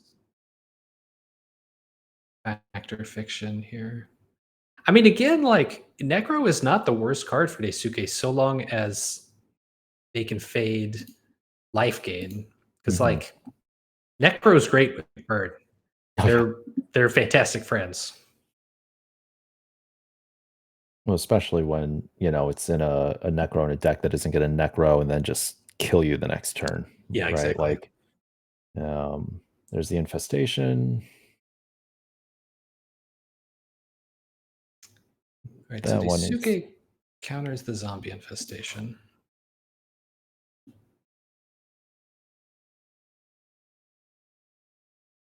All right, so yeah, one interesting thing about Galen's deck, probably so in theory, I love Necro Land Tax. Like I've thought about trying to do Necro Land Tax before, didn't figure out a way to do it.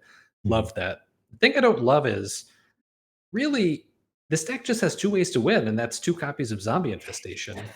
Yeah, And so one of half of Galen's win conditions are down. Obviously, they can be shuffled back with Rand Foundry. But this is one of the key cards. And so Daisuke would have preferred to not let Galen get the zombie infestation instead of the scroll rack. yeah, That was a decision he made. Now they're getting 4 cards off the AK number 4.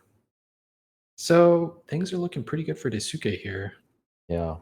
Feeling pretty happy about that. And plus, too, I mean, like you were saying, like the minimal number of win conditions, all that sort of stuff. There's still only one Thran Foundry in here, so Yep. like Daisuke's kind of playing chess instead of checkers. Is like, listen, I'm gonna make sure you don't get either one of your two win conditions, and then the third thing that allows you to like try again, I will wait for that, and now you are out of stuff, like, and Yep. we'll just sit here and stare at each other, and I will win that, right? So, Right. I mean, I think also like life gain is a super high priority, but so like yeah, the zombie infestation, the Thran Foundry, and the 2 ways that Galen can life gain. If Daisuke can deal with those, then yeah, there's only like these cards that Galen are drawing aren't doing a whole lot. Although obviously there's a clock with zombie infestation. yeah, gonna rack for a bunch here. Yep, racking. You And know, Necro is kind of dead here. I mean, you know what's on top. I guess if you decided you wanted something back in your hand, you could get it with Necro, but Galen's kind of locked. mhm. Yeah, I mean, all you're gonna necro and then just be like, I hope you don't have prophetic bolt. It doesn't seem great. And I mean, even then, chat's calling for it too. Like, assuming that there's nothing that Daisuke needs to really worry about, just prophetic bolt. Uh, you know, check to see what the next couple cards down were, and then untap and win.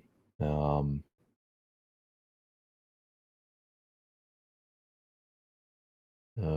we tapping these caves, assuming for colorless. Sabo's Web. Yeah, which sure you have it. Yeah, Dasuke is okay. I think that's correct. Has no lands on board that actually matter. In the longer game, sure, it kind of turns off some stuff, but I think the plan is to burn Galen out. Galen's Yeah. at 8, has no life gain. Don't worry about man lands. Just okay, Galen baits Sabo's Web first. Ooh, mana leak. Kind of Daisuke's own Orum's chant. Yeah. Kind of stopping Galen from doing anything this turn. Uh, Double mana leak. oh, Okay. okay. I think the window is closing on Galen here. Big Galen time. doesn't need a lot here. Or Daisuke doesn't need a lot here to beat Galen. Just needs some burn. Yeah, I mean, Daisuke also, furthered furthered the clock on Galen's fading lands there with the gemstone mines. Yeah, that's really painful to pay Right? for mana leak with 2 gemstone mines. Yeah, and then you've got a land that you get, you know, like a repeatable lotus petal out of essentially here.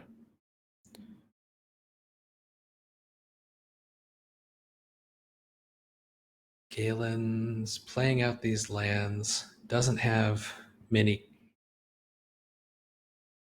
Not sure if those dice are updated. I don't think he actually has 7 in hand here. Yeah, no, it looks more like 4 or 5. Um, Okay. Yeah, this is interesting. an E-tutor here, but Wow. another force.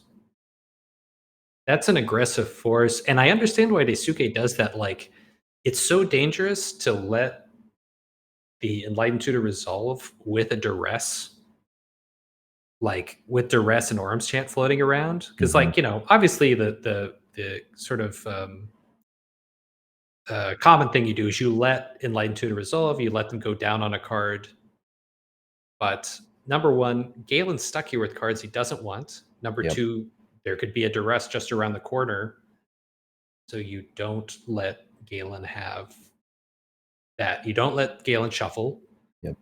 and you don't let them get in a position where they can duress their way out of this problem. Yeah, yeah, it was it kind of accomplished multiple things at once, which feels super good. So, uh, okay, we're tapping. Oh, I was Oh, really hoping I for got so Connection excited. Dragon here.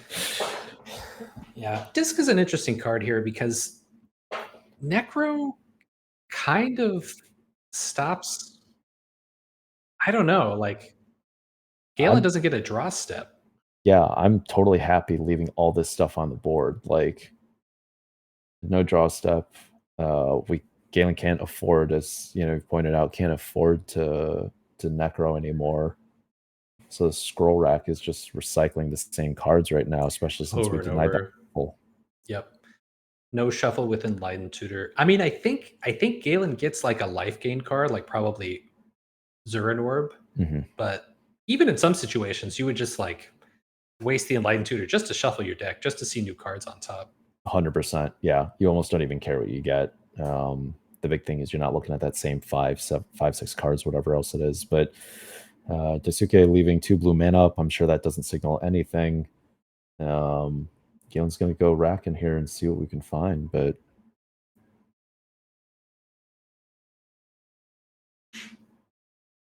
This is tense. This is like this. Galen's getting really close to being locked out. yeah,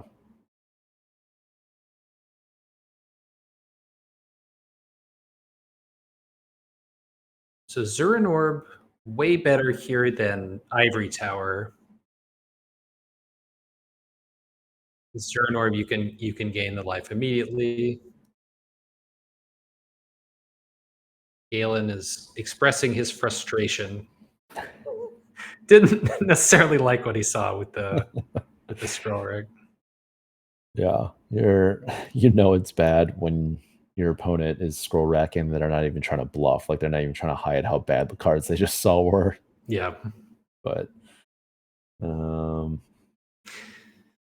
Yep. Galen, one of those players that tends to wear their, you know, their hand on their sleeve, which as a commentator is nice. You can yeah, get a sense of, what their mental condition is because you can't see their hand. yeah. We're not getting leveled in the commentary booth by the players too badly. No, I'm with you. Yeah, it does make things a little bit easier, but uh, I mean, Galen obviously still putting up a fight. Feels like there's a chance they could wiggle out of here, maybe, but I'm just not seeing it. Like, I just don't. We don't have any of those, like we were talking about before in these other games, like any of those engine pieces that give us the opportunity to just kind of do our stuff. Like, great, like um, seal the disc, like that. Great. We probably weren't even popping the disc anyway at this point, right? Like, it just doesn't Yeah. matter. Yeah. We got to see what the follow up is. I mean, if Galen does have a follow up for something that he didn't want blown up from the disc, that's good. But yeah, I think if Dasuke is a counter in hand, you might just let that resolve because every card that Galen plays is a card less that they can scroll rack. It's a it's Seal doesn't win them the game here. Yeah. Ooh, are we rat? Are we Okay, necroing? Galen did a prophetic bolt. Let's see it. Let's see that prophetic bolt, Oh, come baby. on. Slam it.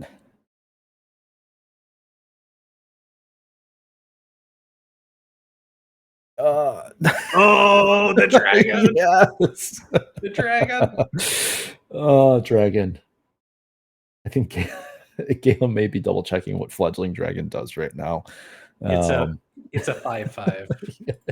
it's a big boy, Yeah. disguised as a little boy, and this is this is what we're here for.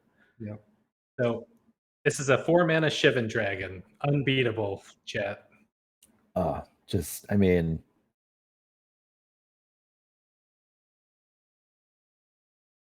yeah, chat's loving it. We're loving it. Galen, I'm sure, All right. is Galen less said excited. he does not have the Source of Plowshares in hand. All Uh, right. I mean, I don't know what we're planning on doing here.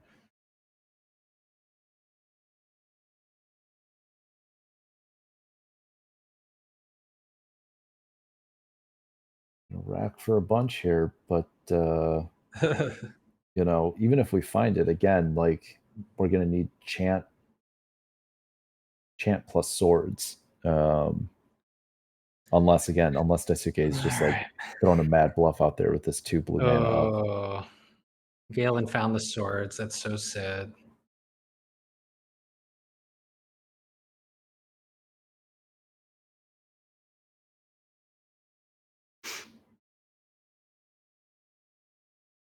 Yeah, it's sad. Don't break our hearts like this, Galen. Come on. For the people. For the people. I wonder what the 2 cards left in Daisuke's hand are because unless he's bluffing, but he was like, "Do you have this? Do you have the swords?" Yeah. Which makes me think they doesn't have the counter spell for it. Yeah. But who knows? Maybe it's just bluffing. But also, like, I don't know, Galen drawing that many cards, there could be multiple hits in there. Like again, I'd be True. super scared of a Zern Orb.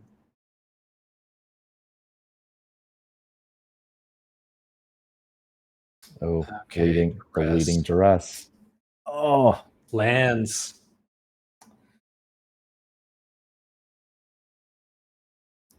yep. Swords to Plowshares. Swords the dragon. That gains 5 life. Our little flappy boy. So young.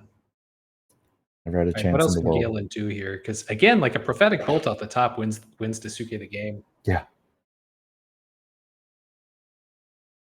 Oh, is this a land tax? He's sacrificing. Yeah. Okay. Okay. Here we go.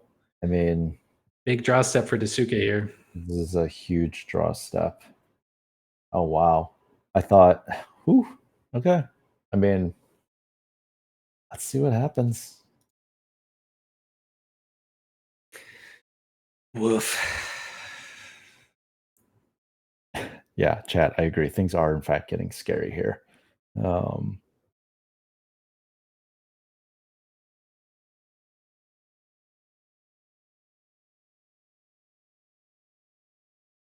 It's still gonna. The sad thing is, like, it's still gonna take Galen a while to win.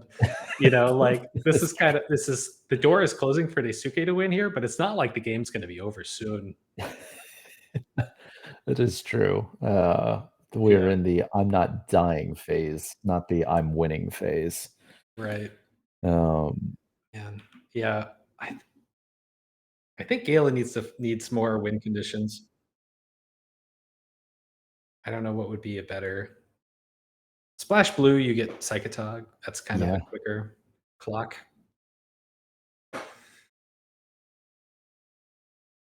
yeah, this is interesting. And I mean, our players are really are really going through it. Like you can hear it in Galen's voice. This is they're feeling some pressure.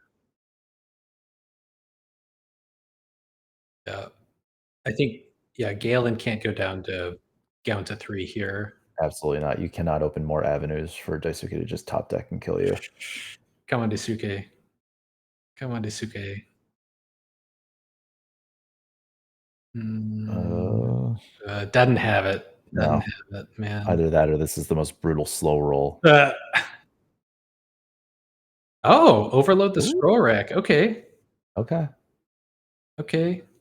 That's actually yeah, That's not that's bad not at all. bad. Interesting. I would have played the Fairy Conclave personally, but Well, the oh, the web Sabos. Never mind. I yeah, forgot Sabos would actually have text again. yeah, exactly. Here I was writing the card on table off.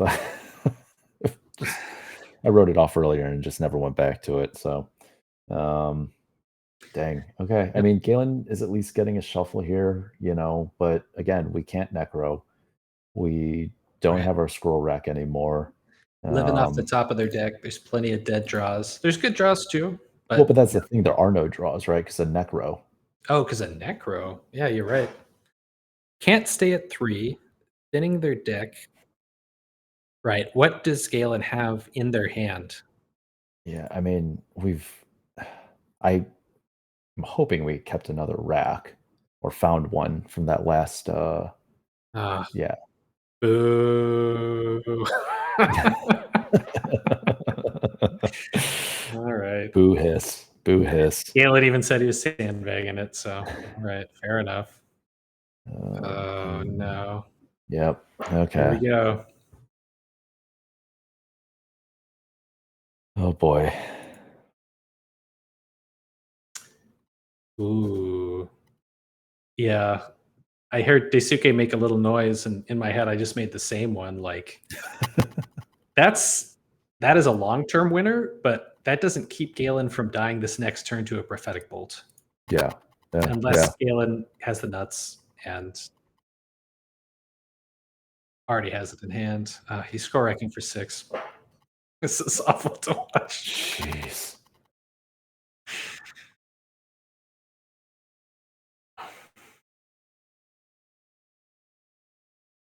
This is intense. Yeah. Uh, I think if, like, we were gonna go the pre-modern route of banning a card, I just ban Scroll Rack because, like, get your land taxes all day long. Like, whatever you're gonna do with those basic lands, go ahead and do it, but, like, just racking it over and over and over again.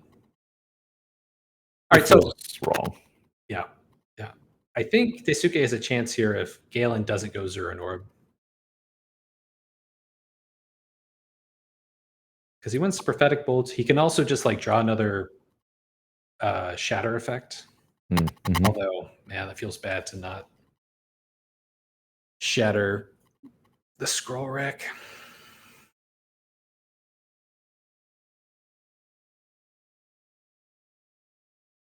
God damn it, Galen. Jeez. I Oh. feel like he's slow rolling this shit on purpose. Like, that's the last thing. The last thing you do is play. The last thing that you do hesitantly is play the most impactful card. Yeah. Oh my god. Okay. Well,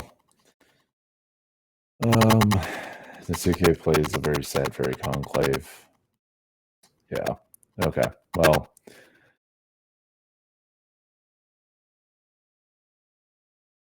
I don't know about you. I am probably picking them up if I'm Daisuke at this point. I mean, again, I'm at 20. My opponent isn't necessarily winning the game at this point, but I don't think I don't think we're at a point of being able to win the game at this point.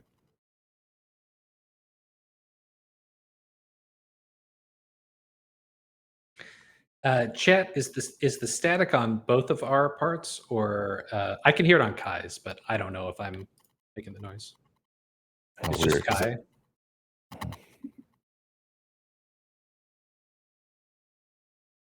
Yeah, some kind of weird static when you talk, Kai.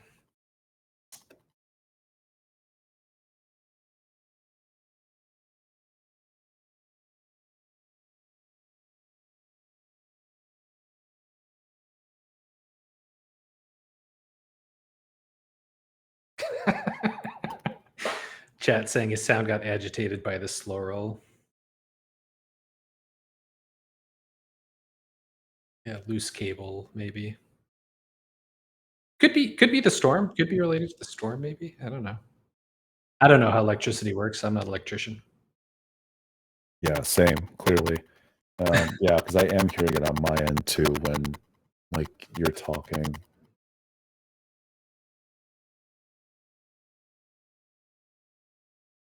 So I will say Galen played a very patient game here. Didn't overplay to the disc. Had the answer for the disc. Sandbagged the second scroll rack. And managed to get through. Had just enough time. I wonder if Dasuke kept in the prophetic bolts. I can't remember what happened game two, but maybe it's a little slow. But that certainly would have been a good way to see the game end. But fortunately for Galen, he's got his Rube Goldberg machine online. Couple scroll rack. He can, if he wanted to, he could actually scroll rack before the land text trigger and after the land text trigger, and then enlighten tutor to get full value out of the two racks.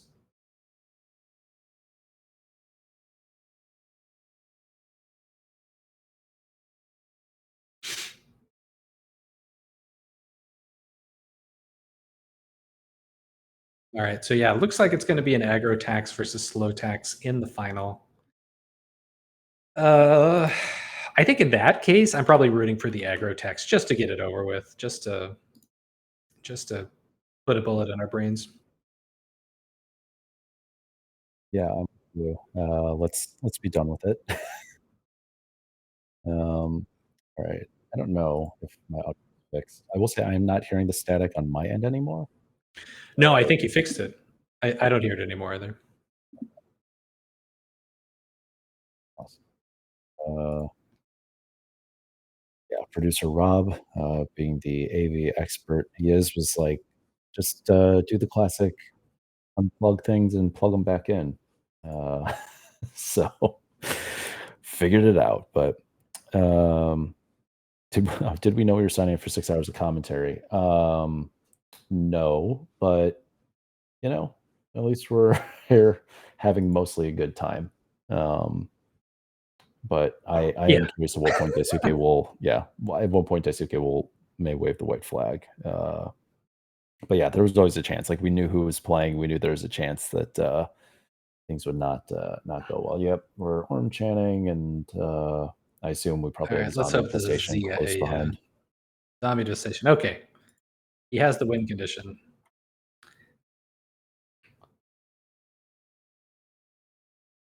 And the Thran Foundry, so we can shuffle up our graveyard into our library and do it all over again.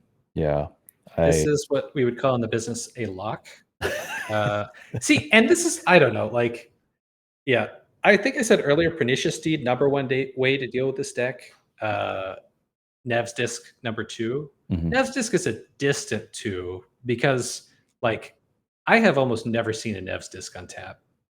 in old school, in middle school, in any format, you are lucky if you get to actually activate Nev's disc. It almost never like you need a duress. The nice thing about the suitcase deck is like it can have a force of will, so it has a force of will to protect the Nev's disc. Yeah. Unfortunately, it already went through I think 3 of its force of wills Yeah. prior to that, so it was not able to hold up protection. But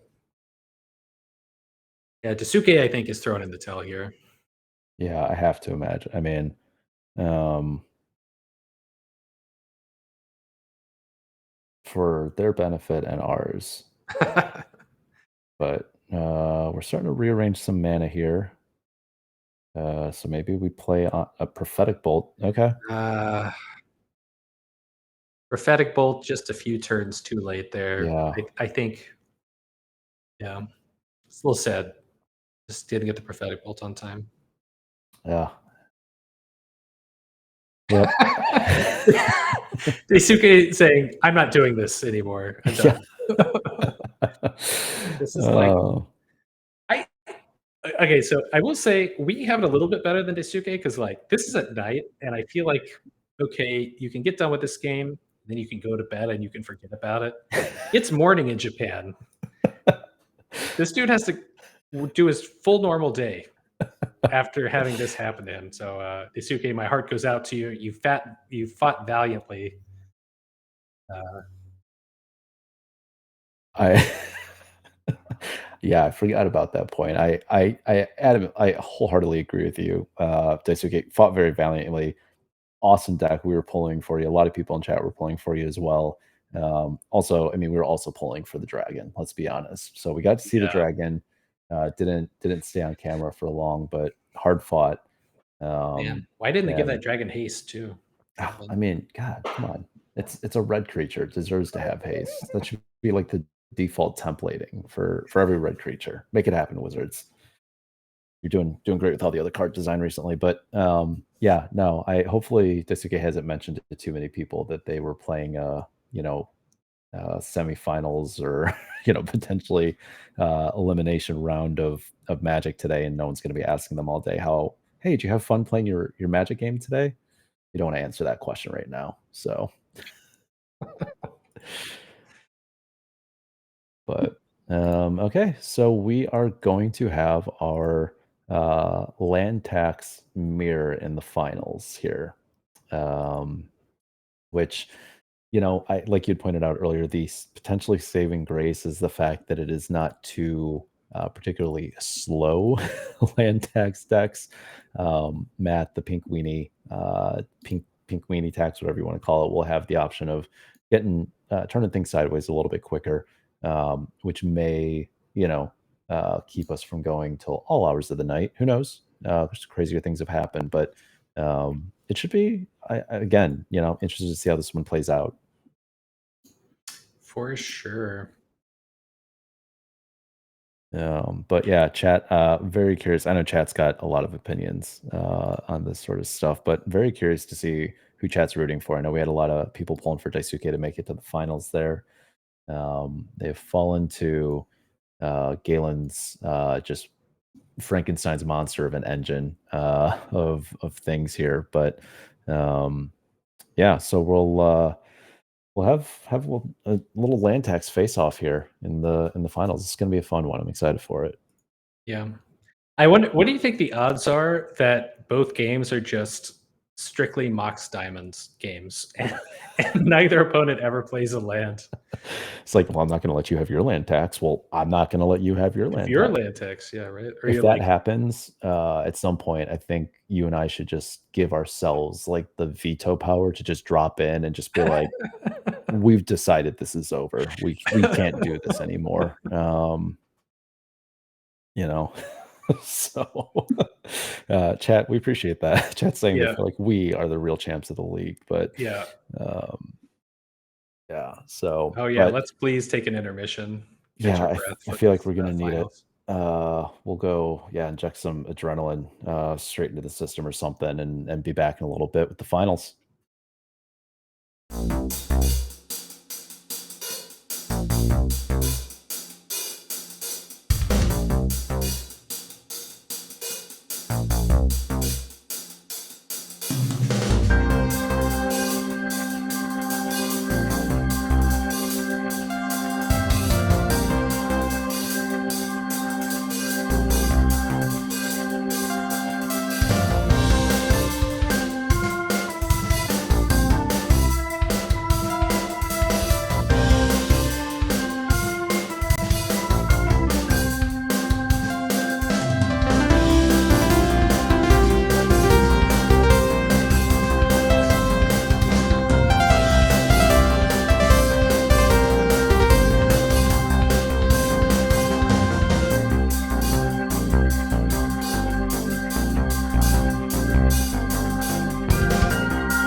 All right, it is time.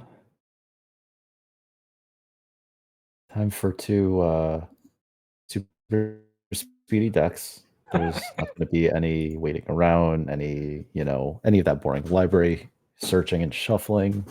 But no, this is gonna be another fun one, always another interesting one. Two very different decks, that we're gonna see here in the finals, both using, land tax, of course, to try to get a little advantage here, but taking slightly different paths with it. So this should be interesting to see how it plays out. Uh, hopefully we're not here too terribly long. I feel for our players; they're having to actually put mental energy into this, and I know it's getting pretty late for them as well. So Yeah, I believe Matt is on the East Coast, so it's about midnight for him.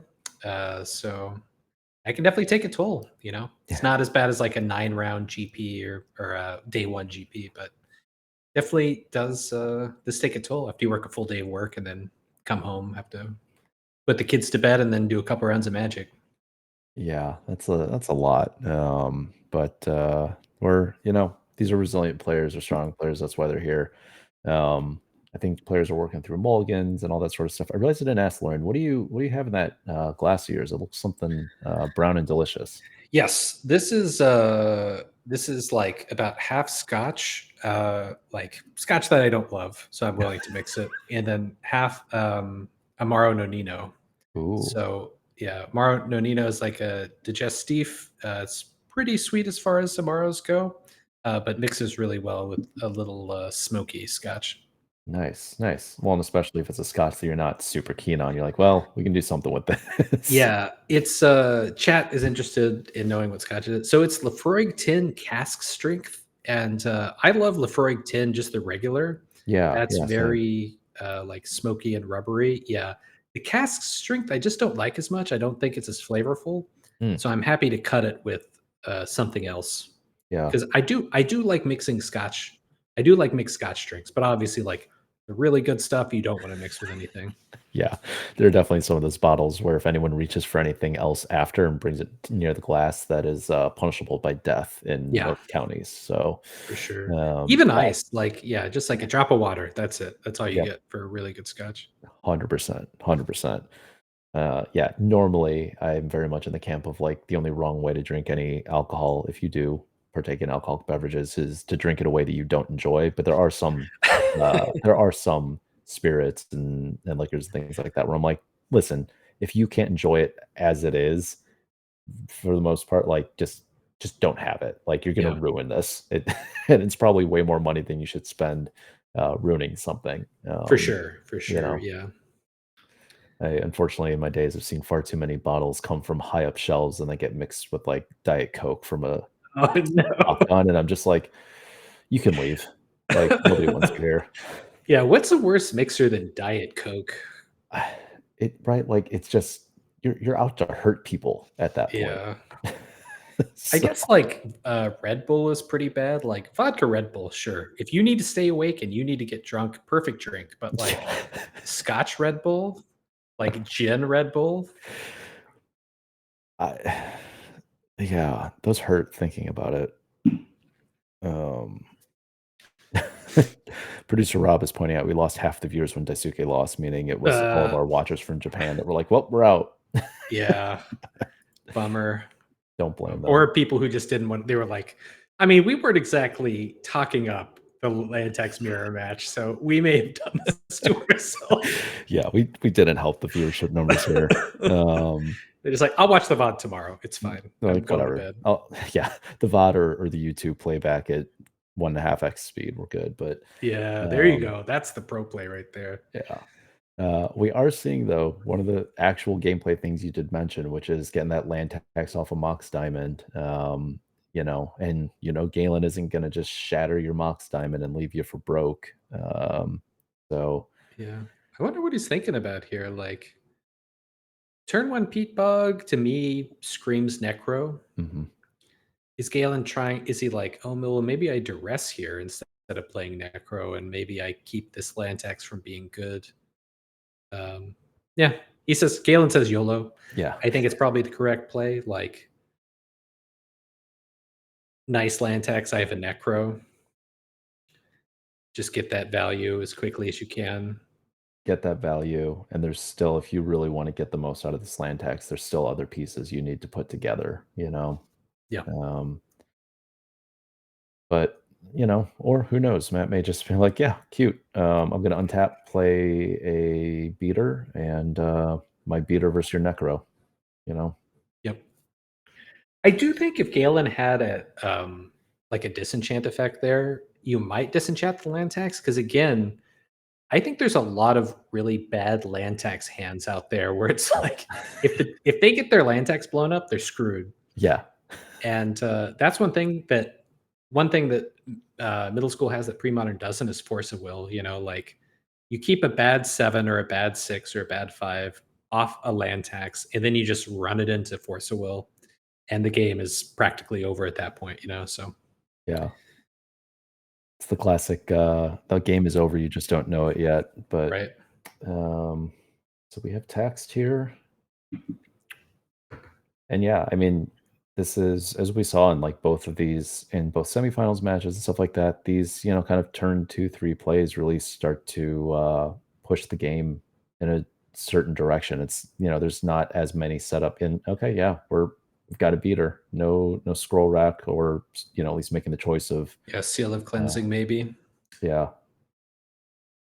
I think yeah. I think seal of cleansing probably is not great there. Like, yeah, you can blow up the necro, and Galen's deck is probably a little bit weaker to that play. But at the end of the day, the value that you get off necro immediately and like in response that Galen can get at the end of this turn is just not gonna be good enough. Ooh. oh, Okay, so Matt had a few choices. yeah, Decides to get a clock on board, which I think is right when you're facing down a necro. You just want to give them less cards. 100%. Seal doesn't do a lot. What are you taking if you're Galen here? I mean, this is a very good hand from Yeah. Matt. I mean, it sucks because obviously you're like, "Ah, scroll rack out," but okay, take the scroll rack unless you've got a second duress in hand. I mean, great, I'm just gonna E-tutor my upkeep, get the scroll rack, again, play it, right? Like, you're kinda stuck here. I Yep. I mean, I'm He almost only has one seal of cleansing. yeah, but I mean, to your point, like, you know, Galen Galen is stuck a little bit, right? Because it's like how much your opponent's got a threat on board that you probably you've got what, 4 swords you can answer, but you you got some value off Necro already, you Necro for a few more this turn. If they seal it, like, they take their turn off to essentially seal you, like, yeah, it's sucks, but, like, maybe it's okay, if you've Necroed enough, you've refilled. I'm almost inclined of these, though, to just take Scroll Rack of, like, you have to just waste your time tutoring it back, like, but I don't know. So Galen takes the tutor. Yep. Would you have So taken yeah, the tutor there? um, you know, I think it's really tough with Matt's hand. Matt's hand has a lot of there's no one card that you can take away that's gonna take out Matt. Yeah. If you could follow up, I think a really good play would be like Duress, E-Tutor, and Scroll Rack. Mhm. Um, but yeah, I think Galen's worried about the one ofs that Matt can get. Like Zuranorb is obviously really good, just Right. to like keep ahead of the land tax fight, like always be in control of the land tax fight. Um, Also, Aura of Silence, I think, does a lot against both of these decks. Like making all enchantments and artifacts cost 2 more. That's a True. big deal. Yeah, that's a good point. I wasn't even really thinking about that, obviously. Yeah, you and Galen making the far better choice than me. I'm thinking literally just with like what's what's in hand here. Yeah. But I would be demoralized for sure. Like, I would looking at that hand, I'd be like, "God damn it." Like, okay, maybe take the scroll rack, so they have to enlighten tutor for the scroll rack. But like maybe they don't go for scroll rack with the enlightened tutor. Maybe they go for something even better. yeah. Um, Yeah, you keep them from activating Scroll Rack on their next turn by taking the Scroll Rack instead of the E-Tutor, but yeah, not what you want to see. You want to see probably like more bolts and lands if Yeah. you're Galen. Devastating Dreams without Zurin Orb for Galen can actually be pretty bad. It can be pretty bad for him. Because he does need, I guess he doesn't need as many lands as he did against the Suke, because he doesn't really need to Orm's Chant before he does stuff. Mm, For the most part, it's not as impactful. Matt's going to be doing most of his stuff on his turn. Like yeah. swords are dead; those are 4 dead cards, which unfortunately for Galen, Matt doesn't have any of. Yeah. So Yeah. So we're gonna grab a seal. We're gonna necro it into our hand, and well,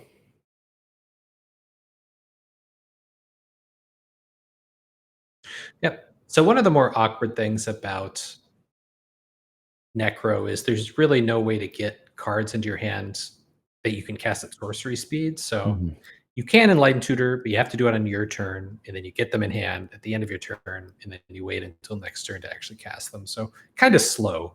yeah. That's a small downside of Necro. Hey, we gotta find any downside to necro that we can, right? I Yep. mean, um, that's just gonna kill the tower probably Oh yeah, here. yeah. Kill the tower, right? Yeah. Yep. 5 turn clock. Scroll Rack is gonna um, yeah, probably go into another creature. Galen doesn't have mass removal like Matt does, so even if he finds an answer, it's just a 1-for-1 swords. Yeah, this is how I thought it would go. Um, okay, yeah. So now it's okay. So Galen has stopped the bleeding in terms of land tax. He stopped this value engine from rolling. They're both at 1 lands. Matt can't get a Zurin orb and be master of his lands, as Galen said. So yeah, okay. Another Mox. Galen is a Yeah. little frustrated, sounds like, that Matt has the second Mox, because that obviously means like Matt can deploy a scroll rack and activate it. But he goes Devastating Dreams And for it 1. dreams. Yeah. This is pretty powerful here. I mean, like Matt has 2 mana, Galen has 0. He can ooh, Ooh. but the Devastating Dreams got the scroll rack. It's Uh, interesting though, Galen's at 8 life. What can he do? He doesn't he would have played a Mox Diamond if he had it. He doesn't get to draw. doesn't get to Yeah, draw. We Galen. didn't have a land.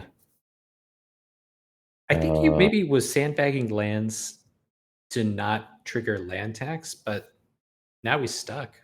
yeah. Matt gets to draw, Galen doesn't. Like Galen, I think either has to Has to activate. Yeah. This is another downside of Necro. You can definitely get Necro locked. Don't have the life gain. Matt took care of that. Yeah.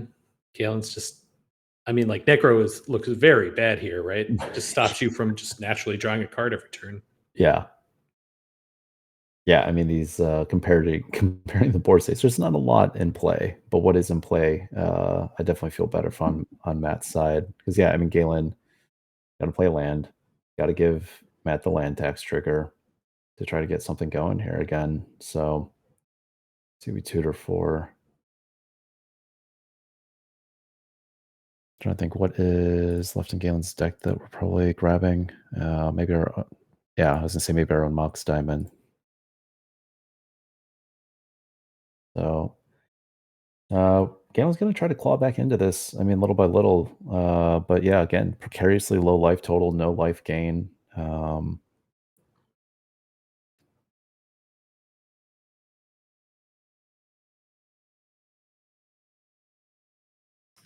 Galen sets aside 2, go into 5. He's now within double bolt range for Matt here.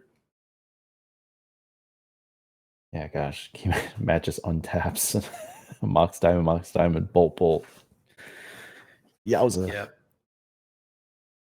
We're gonna get some lands first, obviously, but okay. I mean, these are just the weird games.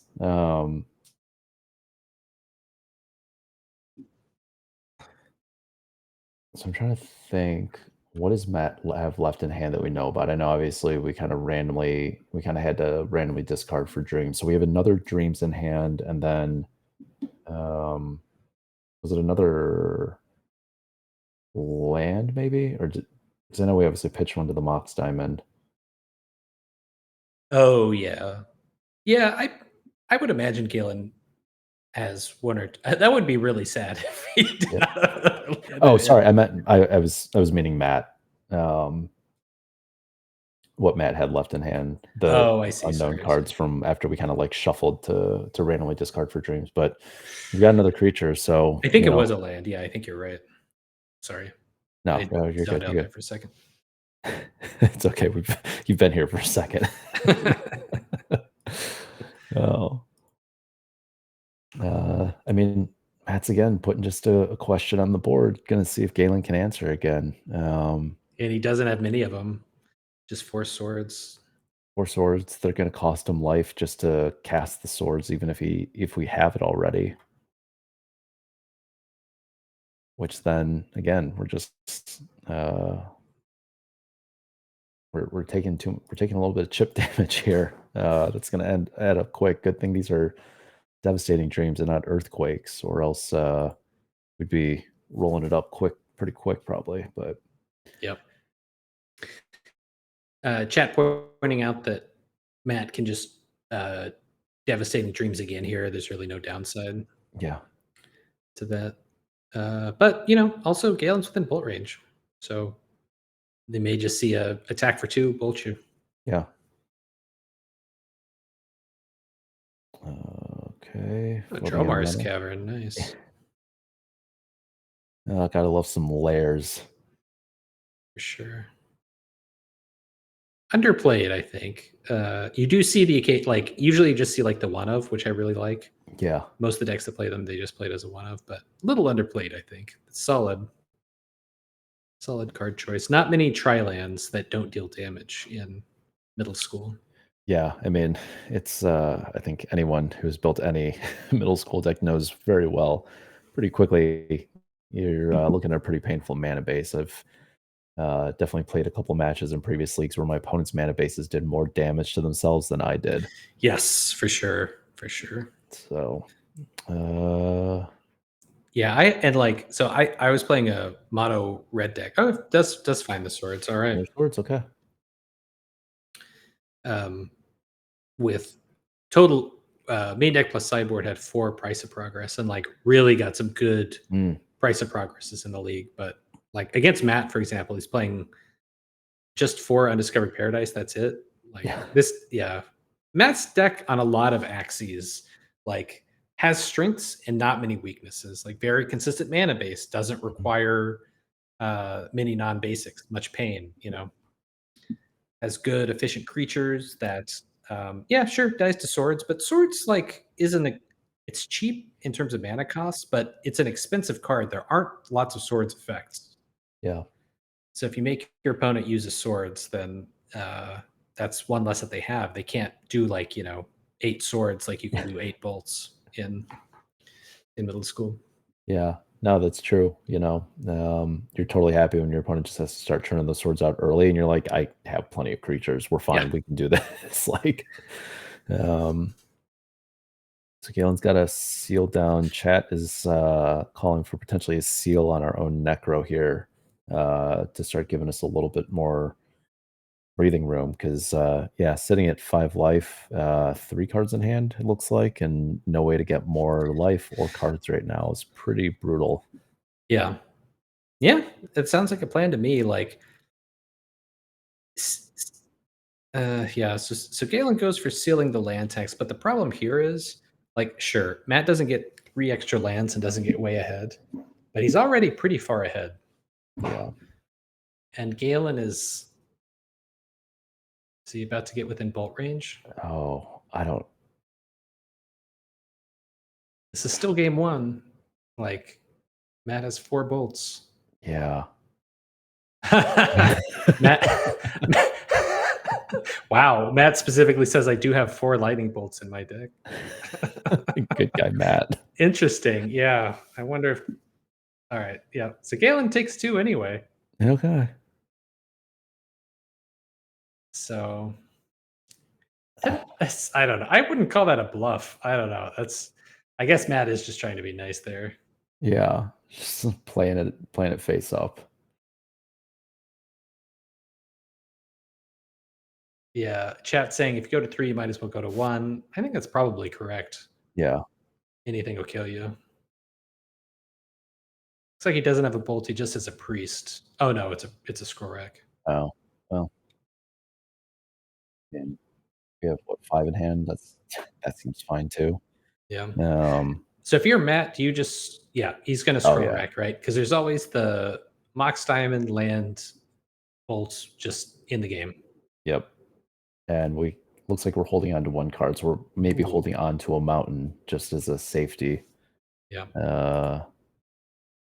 Because I think we only have, like, maybe a handful of mountains in the deck, and we have those undiscovered paradise like you mentioned, which are, for the purposes of this particular turn, would essentially just be the mountain that we need, but, we're not I think he slamming did play the anything. planes here, so I think he specifically has to have a Mox Diamond. Oh, we did, that's right. Uh, But yeah, I don't think there's a lot that Galen can come up with here. Zurin Orb would buy him some turns, I think. But short of that, there's no devastating play. Galen's deck is very just like gain 30 life, play some zombies. yeah, so, what do we got here? Land tax of our Okay. own. If he has the Zurin Orb, that's the nuts. Yeah. Ooh, okay. So he can get the Zurin Orb, but because of the slowness of Necro, he will not get it until next turn.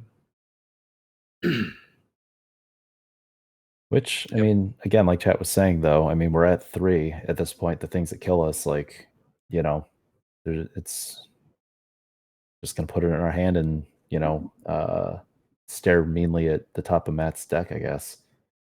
Yeah, right. If he can fade this, then if he can fade a and Matt only has 4 burn spells. It's not like he's playing Incinerate 2 or anything. So True. it's, good chance of having a bolt in his hand already. And I think he gets to go 2 cards deeper Mhm. with the scroll rack. So yeah, it's possible. It's possible Galen could fade it. In which case, now he has the land tax. He's in control of the triggers. He can start gaining life with the Zurin Orb and get back into this game. Are we maybe if we've got the deck back in our hand, are we maybe reconsidering the orb here? I don't know what else you're getting, though.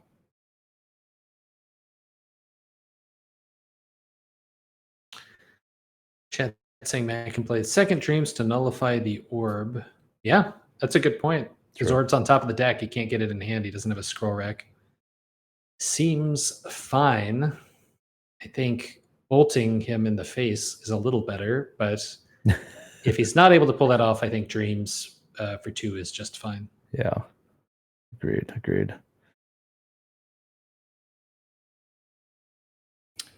Is Galen? I don't know what. Is he? No, he's not frozen. Okay, he's. He Yeah. was just motionless for like a minute. That was incredible. I thought his screen had frozen. Wow. Yeah. No, Galen is trying to, I think, go through every potential line or series of plays here possible. Um, which again, I'm just, for certainly game one, I'm like, I don't know what your other options are uh with this kind of setup.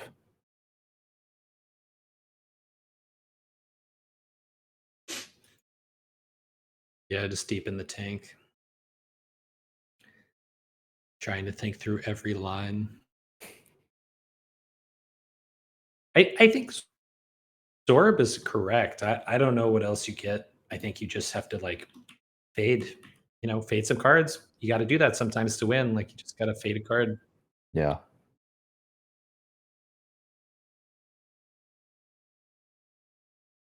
Yeah, okay. So we've settled on the Zorb. Um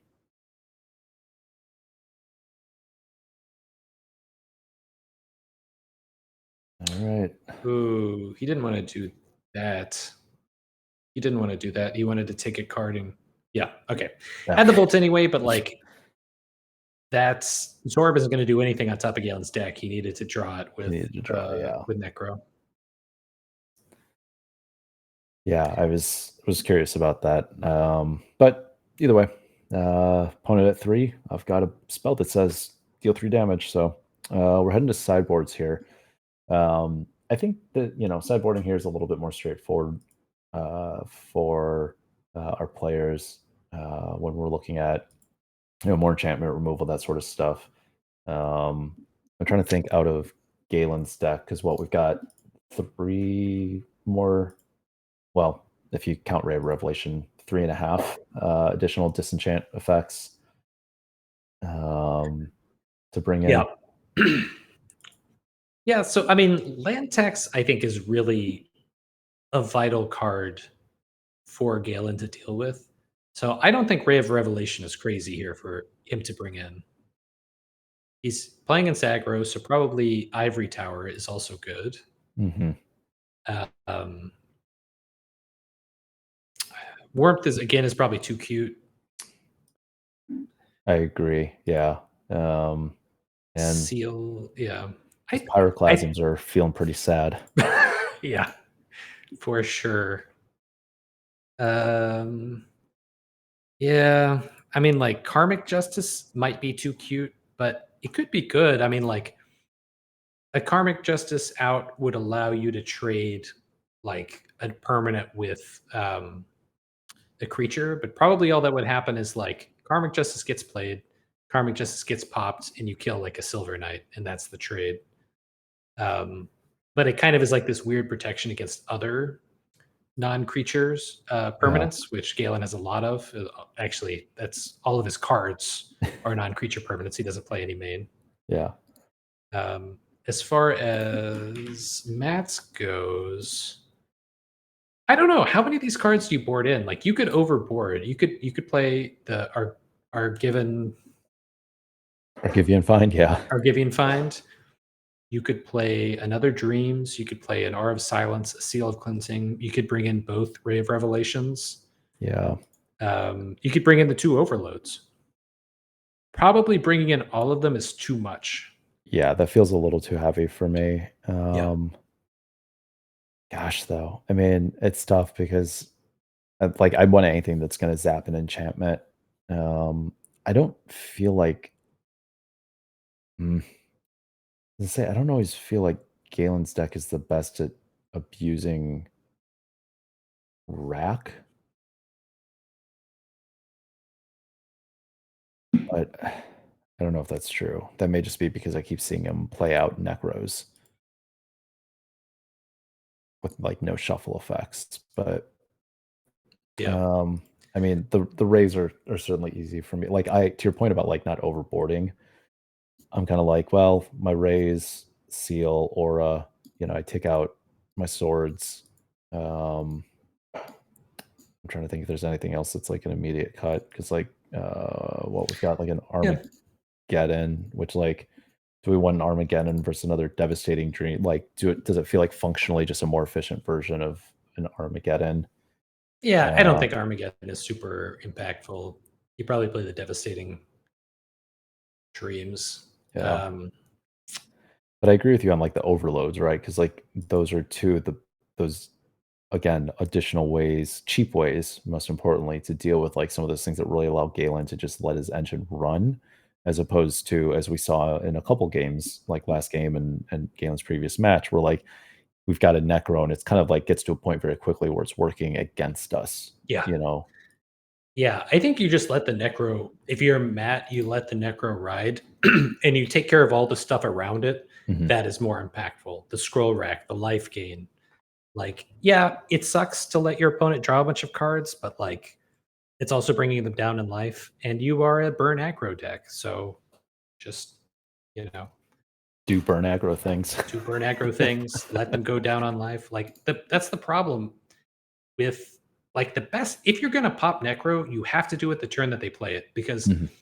once they go up to 7 on their in step, then if you pop it after that, they can set aside 4 or 5 cards. So then you're doing like a 1 for 10 or something, and it's absolutely insane. The most that you can hope for is just you pop it immediately, they get 5 cards, and they whiff. Yeah. But honestly, like them skipping their draw step is a big deal, and it may not even be worth the disenchant effect for you to deal with it. Just leave it. Yeah. Oh, yeah, there were plenty of times we saw where Galen he was just like, "If I could just draw a card, Yeah. off the top of the deck, that probably makes a big deal." But, I will say, it's certainly if I'm either player looking at my opponent, I'm just hoping I can slam an Aura of Silence, like, as soon as the game starts, Yeah, turn right? 2 Aura of Silence. That's the dream. Yeah. That is just, that's gonna feel like a knockout punch. But we'll see. I mean, who knows? Yeah, chat is saying the exact same thing. Whoever casts it may just lock out the other player, right? Like neither deck is just playing a zillion lands out necessarily. So we'll see. I mean, players very quickly getting into this next game, which again we certainly appreciate. They're moving quickly. That game was not as long and drawn out. We're like poking fun a little bit, but Yeah.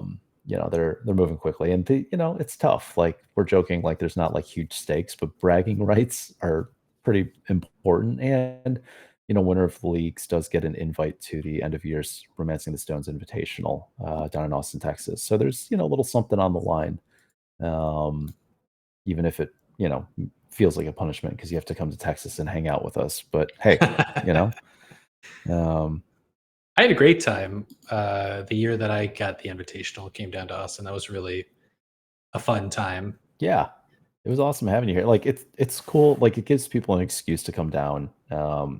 Actually, in some cases, right? Like meet people that it's like you've talked with and like met a lot online, and the leagues and stuff, or been in discords with, to actually hang out in person and stuff. And it still be very focused on like playing Magic, hanging out, and just having a good time. So we'll see. We've got looks like Matt's throwing one card back here. I think they both may be mulliganing. Yeah, sounds about right. Yeah, so Matt indicated he had a turn 2 Aura of Silence, but kind of a dead hand otherwise, and Mm, so decided to throw it back.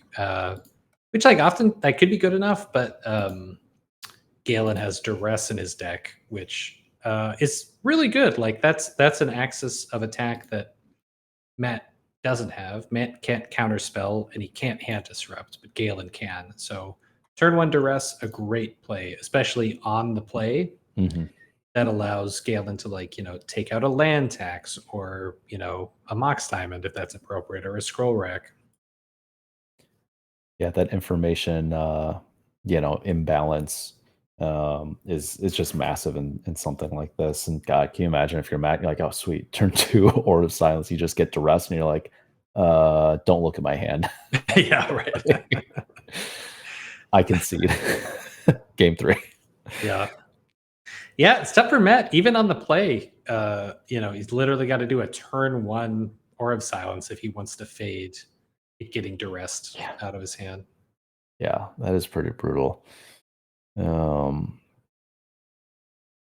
yeah, Chad is talking about some spicy ones, with other ways to use land tax.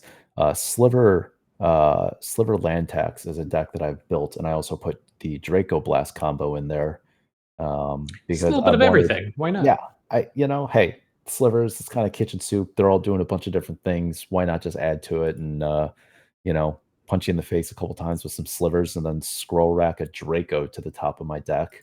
That's Hell something I yeah. thought I would ever say. So yeah, Rob, if you want a deck list, I've got one ready to go. I can ship it to you.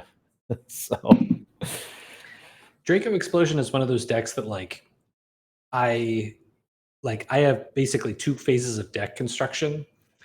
The first phase is making it on tappedout.com yeah, and playing 600 goldfish games. yeah, And then if it makes it past phase 1, I actually build the deck and play people against it. And that deck for me was not able to get past the phase 1. I was not able to get a satisfactory deck that just goldfished well. It just yeah. I don't know, I couldn't do it. How did you like your slivers build? Honestly, I liked it because there were just plenty of times where it's like, you know what, I'm gonna put a couple slivers on, like start to do the slivers thing, and then instead of kind of running out of things to do, I'm just gonna rack, because it counters slivers. So, it's the old meat hook strategy. So it just was actually super. It was good. It was fun. Can't remember all the decks I played against when I ran it, but it was some funky stuff. If you got hibernation sliver, you got some fun ones in there. So it's a good time for, well, you.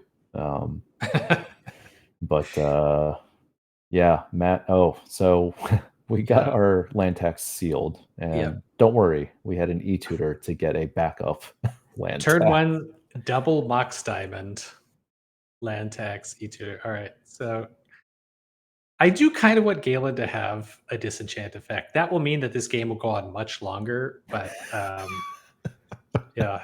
Just I just want lane text players to be punished, whoever it is. I just want their E tutors and Mox Diamonds to be punished. Oh, he's tapping. Oh, No, I think this is Necro. Oh no, it oh, is. Oof. Oof. or Oof. some, Oof. okay. Okay. I mean, you basically got your wish. Yeah, I did. Yeah. You know, I appreciate that Lorian's like, I don't care who wins as long as it's not land tax. That's all that Which matters is to me. impossible. Yeah. That's like a riddle, It's like someone has to die here. This is real life. Yeah. This is a So Matt has said, okay, fine, you dealt with my land tax. I'm gonna pivot. I now have a guy. Do you have anything to deal with this? Um, and Matt's still not playing any lands. We just said, you know what? I'm just gonna throw these Mox Diamonds on the battlefield and Oh see yeah, what to happens. discard too. Yeah, The all rest, right. Does Matt oh, Oh, scroll rack. Okay. which I mean, if I'm Matt, you'd obviously always rather have a scroll rack in play, but it's not like you're gonna do anything with it It's not for a doing while. anything, no. You know? And Matt's probably not well, I guess he has a land tutor. I was gonna say he's not gonna try another land tax, but he does have 3 more in land tutor. Yeah. Oh Yeah. man. Okay, this is the way that I want this to end. No one does literally anything else. Oh. Oh, come on. Just Yeah, that's Lorian, against use the your veto. top deck. Use your veto. Jump in and just let Matt know that he's been. No. This is a game lost. Counterspell. Judge's counterspell. All right. Yeah. Galen's stuck on 2 lands. Doesn't have a land tax of his own. Even if he did, it wouldn't do anything on this board state. Is he going to Necro?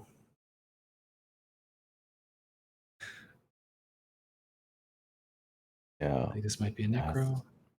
Oh, again, though, like, I this is brutal, it's a play that he has to make, and it's also a game-losing play. Like, right?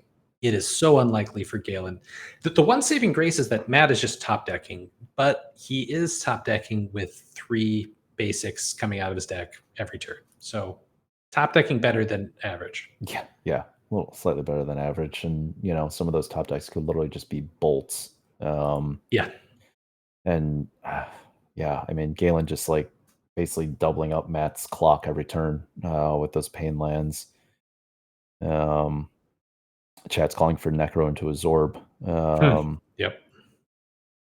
Yeah, I mean, yeah, from 11, I think Galen's currently I have the players muted right now, so you may be able to hear them, but Galen is probably doing the math, trying to run some numbers of like, okay, how many cards can I necro for, knowing I'm taking 2?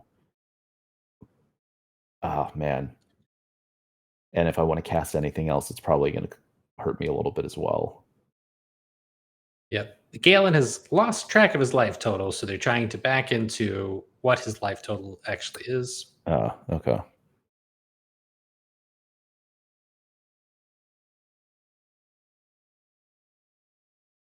Okay, figured it out. Yep. Again, yeah, play I think he had to make, but also probably game losing. Like, let's accelerate this. If Yeah, if he doesn't get what he needs right now, the game is over. agreed. And he doesn't have an untapped land. That's rough for Mm. like swords. Like swords against a silver knight would be great here. So we're gonna do some deck thinning, and man, for all the crap we were talking about this being some, snooze fest, long drawn out game, they moved pretty quickly. It has been Yeah, interesting. yeah. I really respect Matt's deck a lot. I mean, like I love Galen's deck. Like I love what Yeah. it's trying to do. I love the deck picture. Yes. Execution is a little torturous, but Matt's deck, he plays. I have seen pink tax rack players play way slower than this, and him Oh and yeah. Ha a lot more. He's got a very great pace of play. Hmm. Uh, yeah, happy to have this land tax deck represented all day long in any middle school tournament I'm uh, I'm a part of. Agreed. Agreed. All right. I did get momentarily nervous for Galen when Matt was very quickly tapping those 2 mock diamonds. I was like, if we dreams here, Oh yeah, dreams would be game over for sure. just I mean, again, I don't this is super, super rough for Galen anyway, but that would have just been the like, hey, we're good, right? Like, we're good. But so Galen's gonna try to navigate. I mean, I'm gonna try to get out of this, but I don't really know. Like nothing is.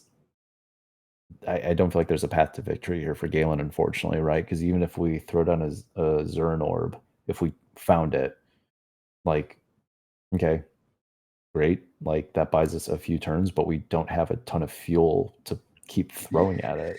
Yeah, you kind of need Zorb and Ivory Tower. Hmm. Um, chat saying Matt looked up who won last league and showed up with a deck that beats it 100% of the time. Accurate, accurate. Actually, so my selection of mono red, I was like, I think I'm gonna get punished for this, like because mono red was the deck that won last time. So like people are probably gunning for it. Oh Yeah. well, it's what I want to play this time. Like I really wanted to seal the fire some people. Hey, But yeah, Matt's coming in with the deck that definitely beat first place last time. you know, and I mean, gosh, yeah.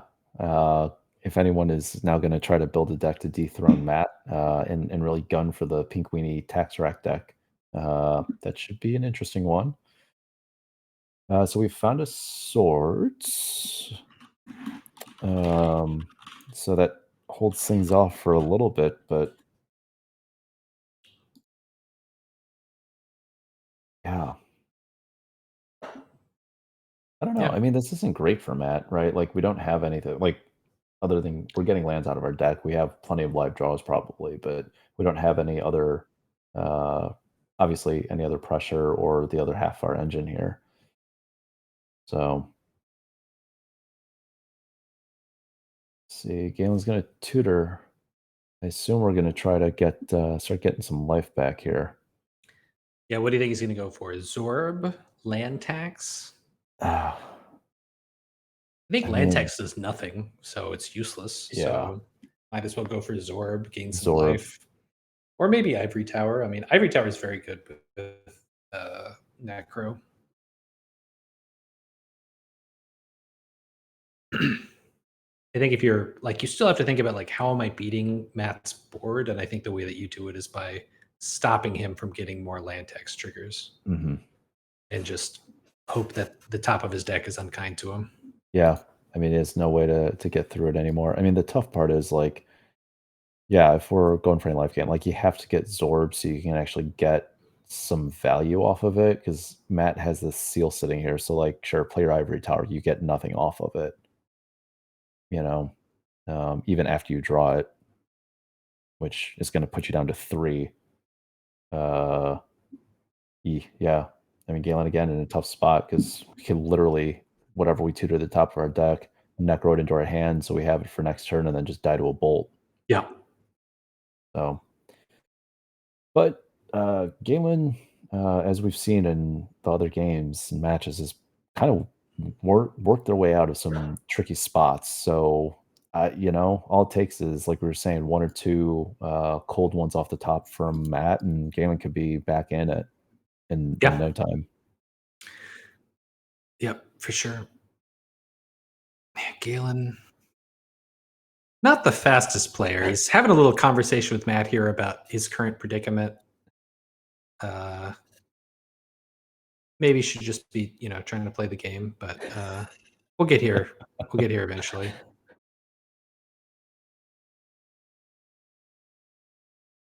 Yeah.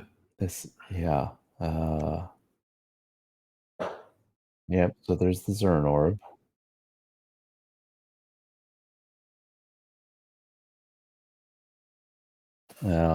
Matt is currently regretting the playing out the planes that they're like I had zero reason to do that. Yeah. But yeah, okay. So it was interesting. These players are kind of solving the problem together live, which is always fun. But Yeah. 1v1 Magic is actually a team sport. So I'm here for it. But I appreciate that. Yeah. yeah, the friendliness of the leagues and the banter is sometimes what makes it of being able to just have a little bit of fun, not take it too seriously, right? No one wants to. Uh, oh, and now we're playing. Interesting. I mean, Galen is probably like, listen, if I'm dead to a bolt, I'm dead to a bolt. At this point, it kind of doesn't matter. But um, Yeah. If I yeah, was Galen, I would just go to 1 here. Like, you might as well. yeah. Any card that's going to kill you on 2 is going to kill you on 1. Hmm. Chat is asking who is the top seed. So of these players, Galen was in the 4th seed, Matt was in 7th.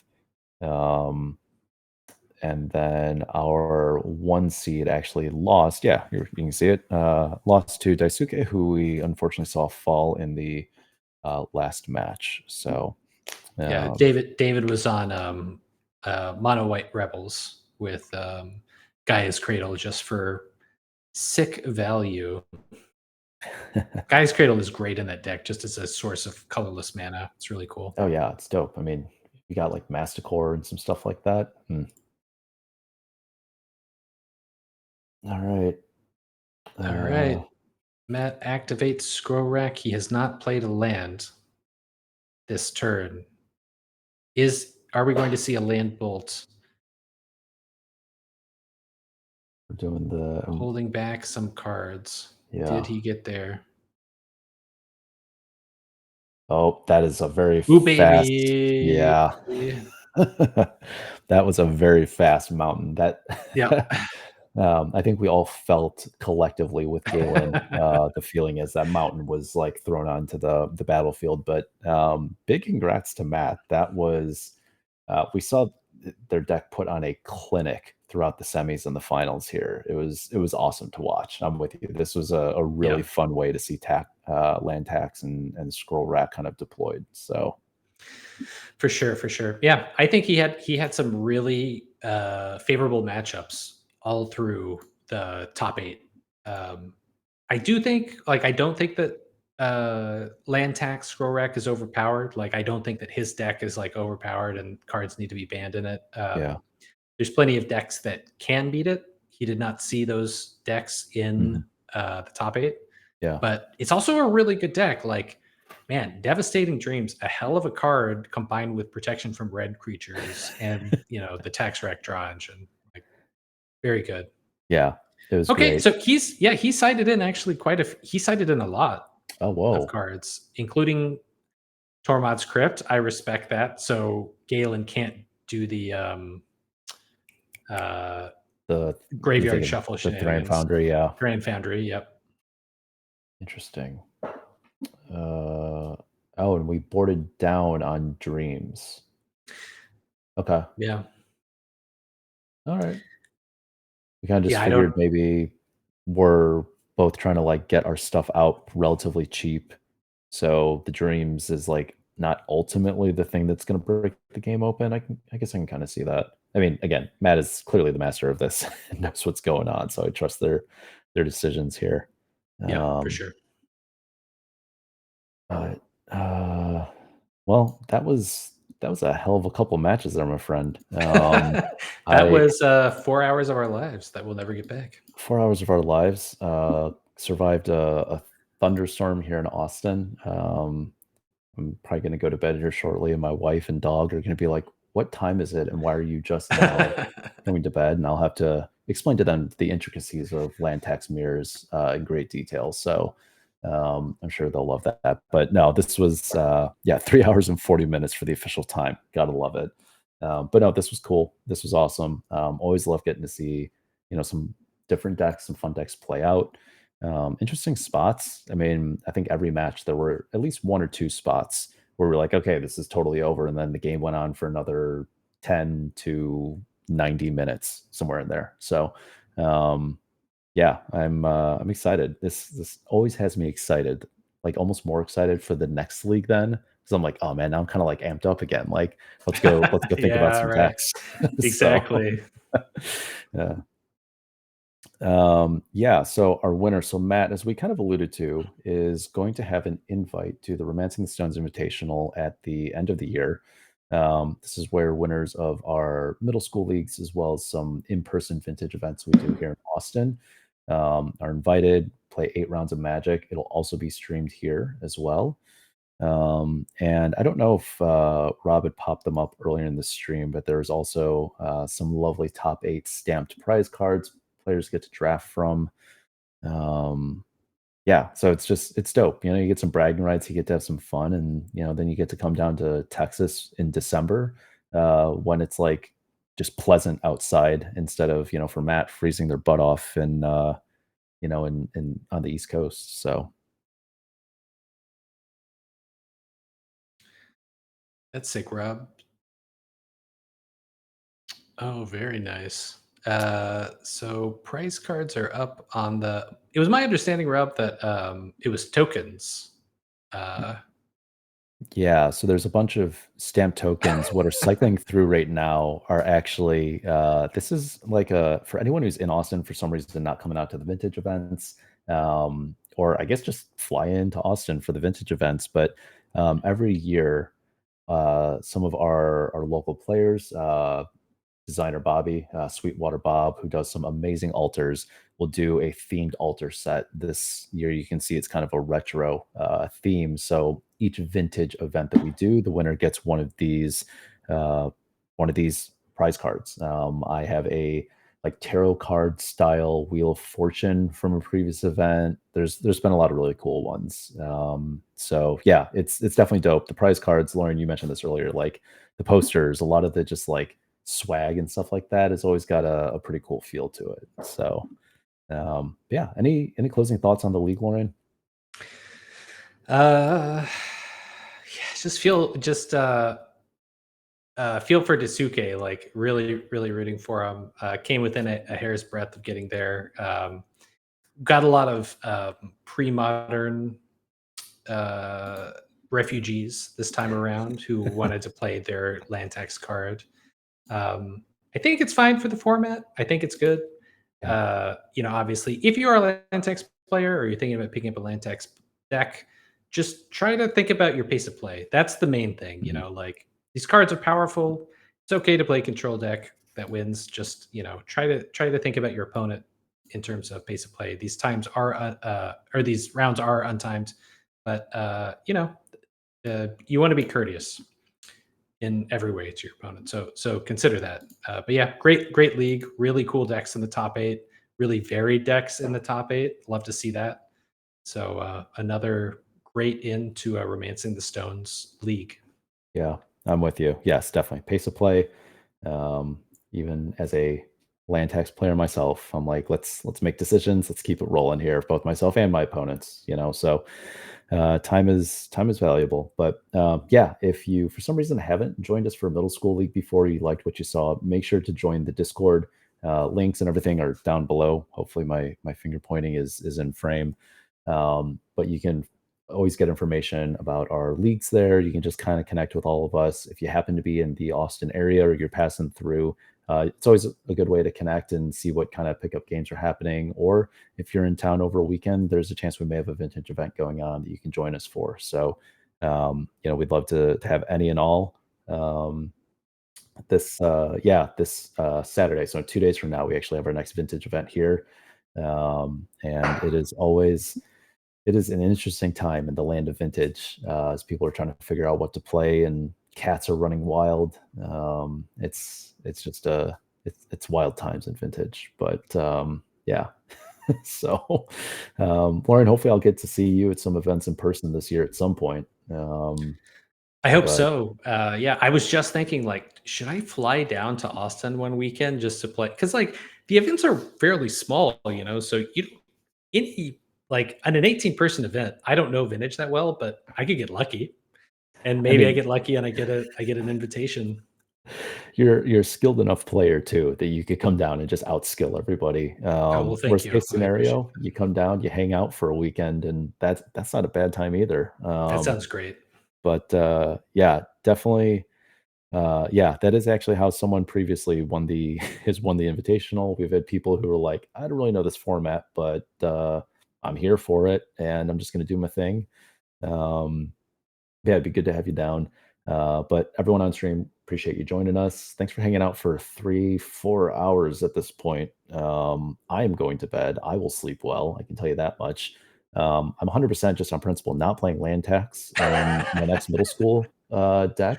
Maybe that's a juke. Maybe I will slamming 4 land tax in there ASAP. But appreciate y'all joining us. Lorian, great as always to see you, my friend. Yeah, you too. And feel free to take us out. Thank closing words.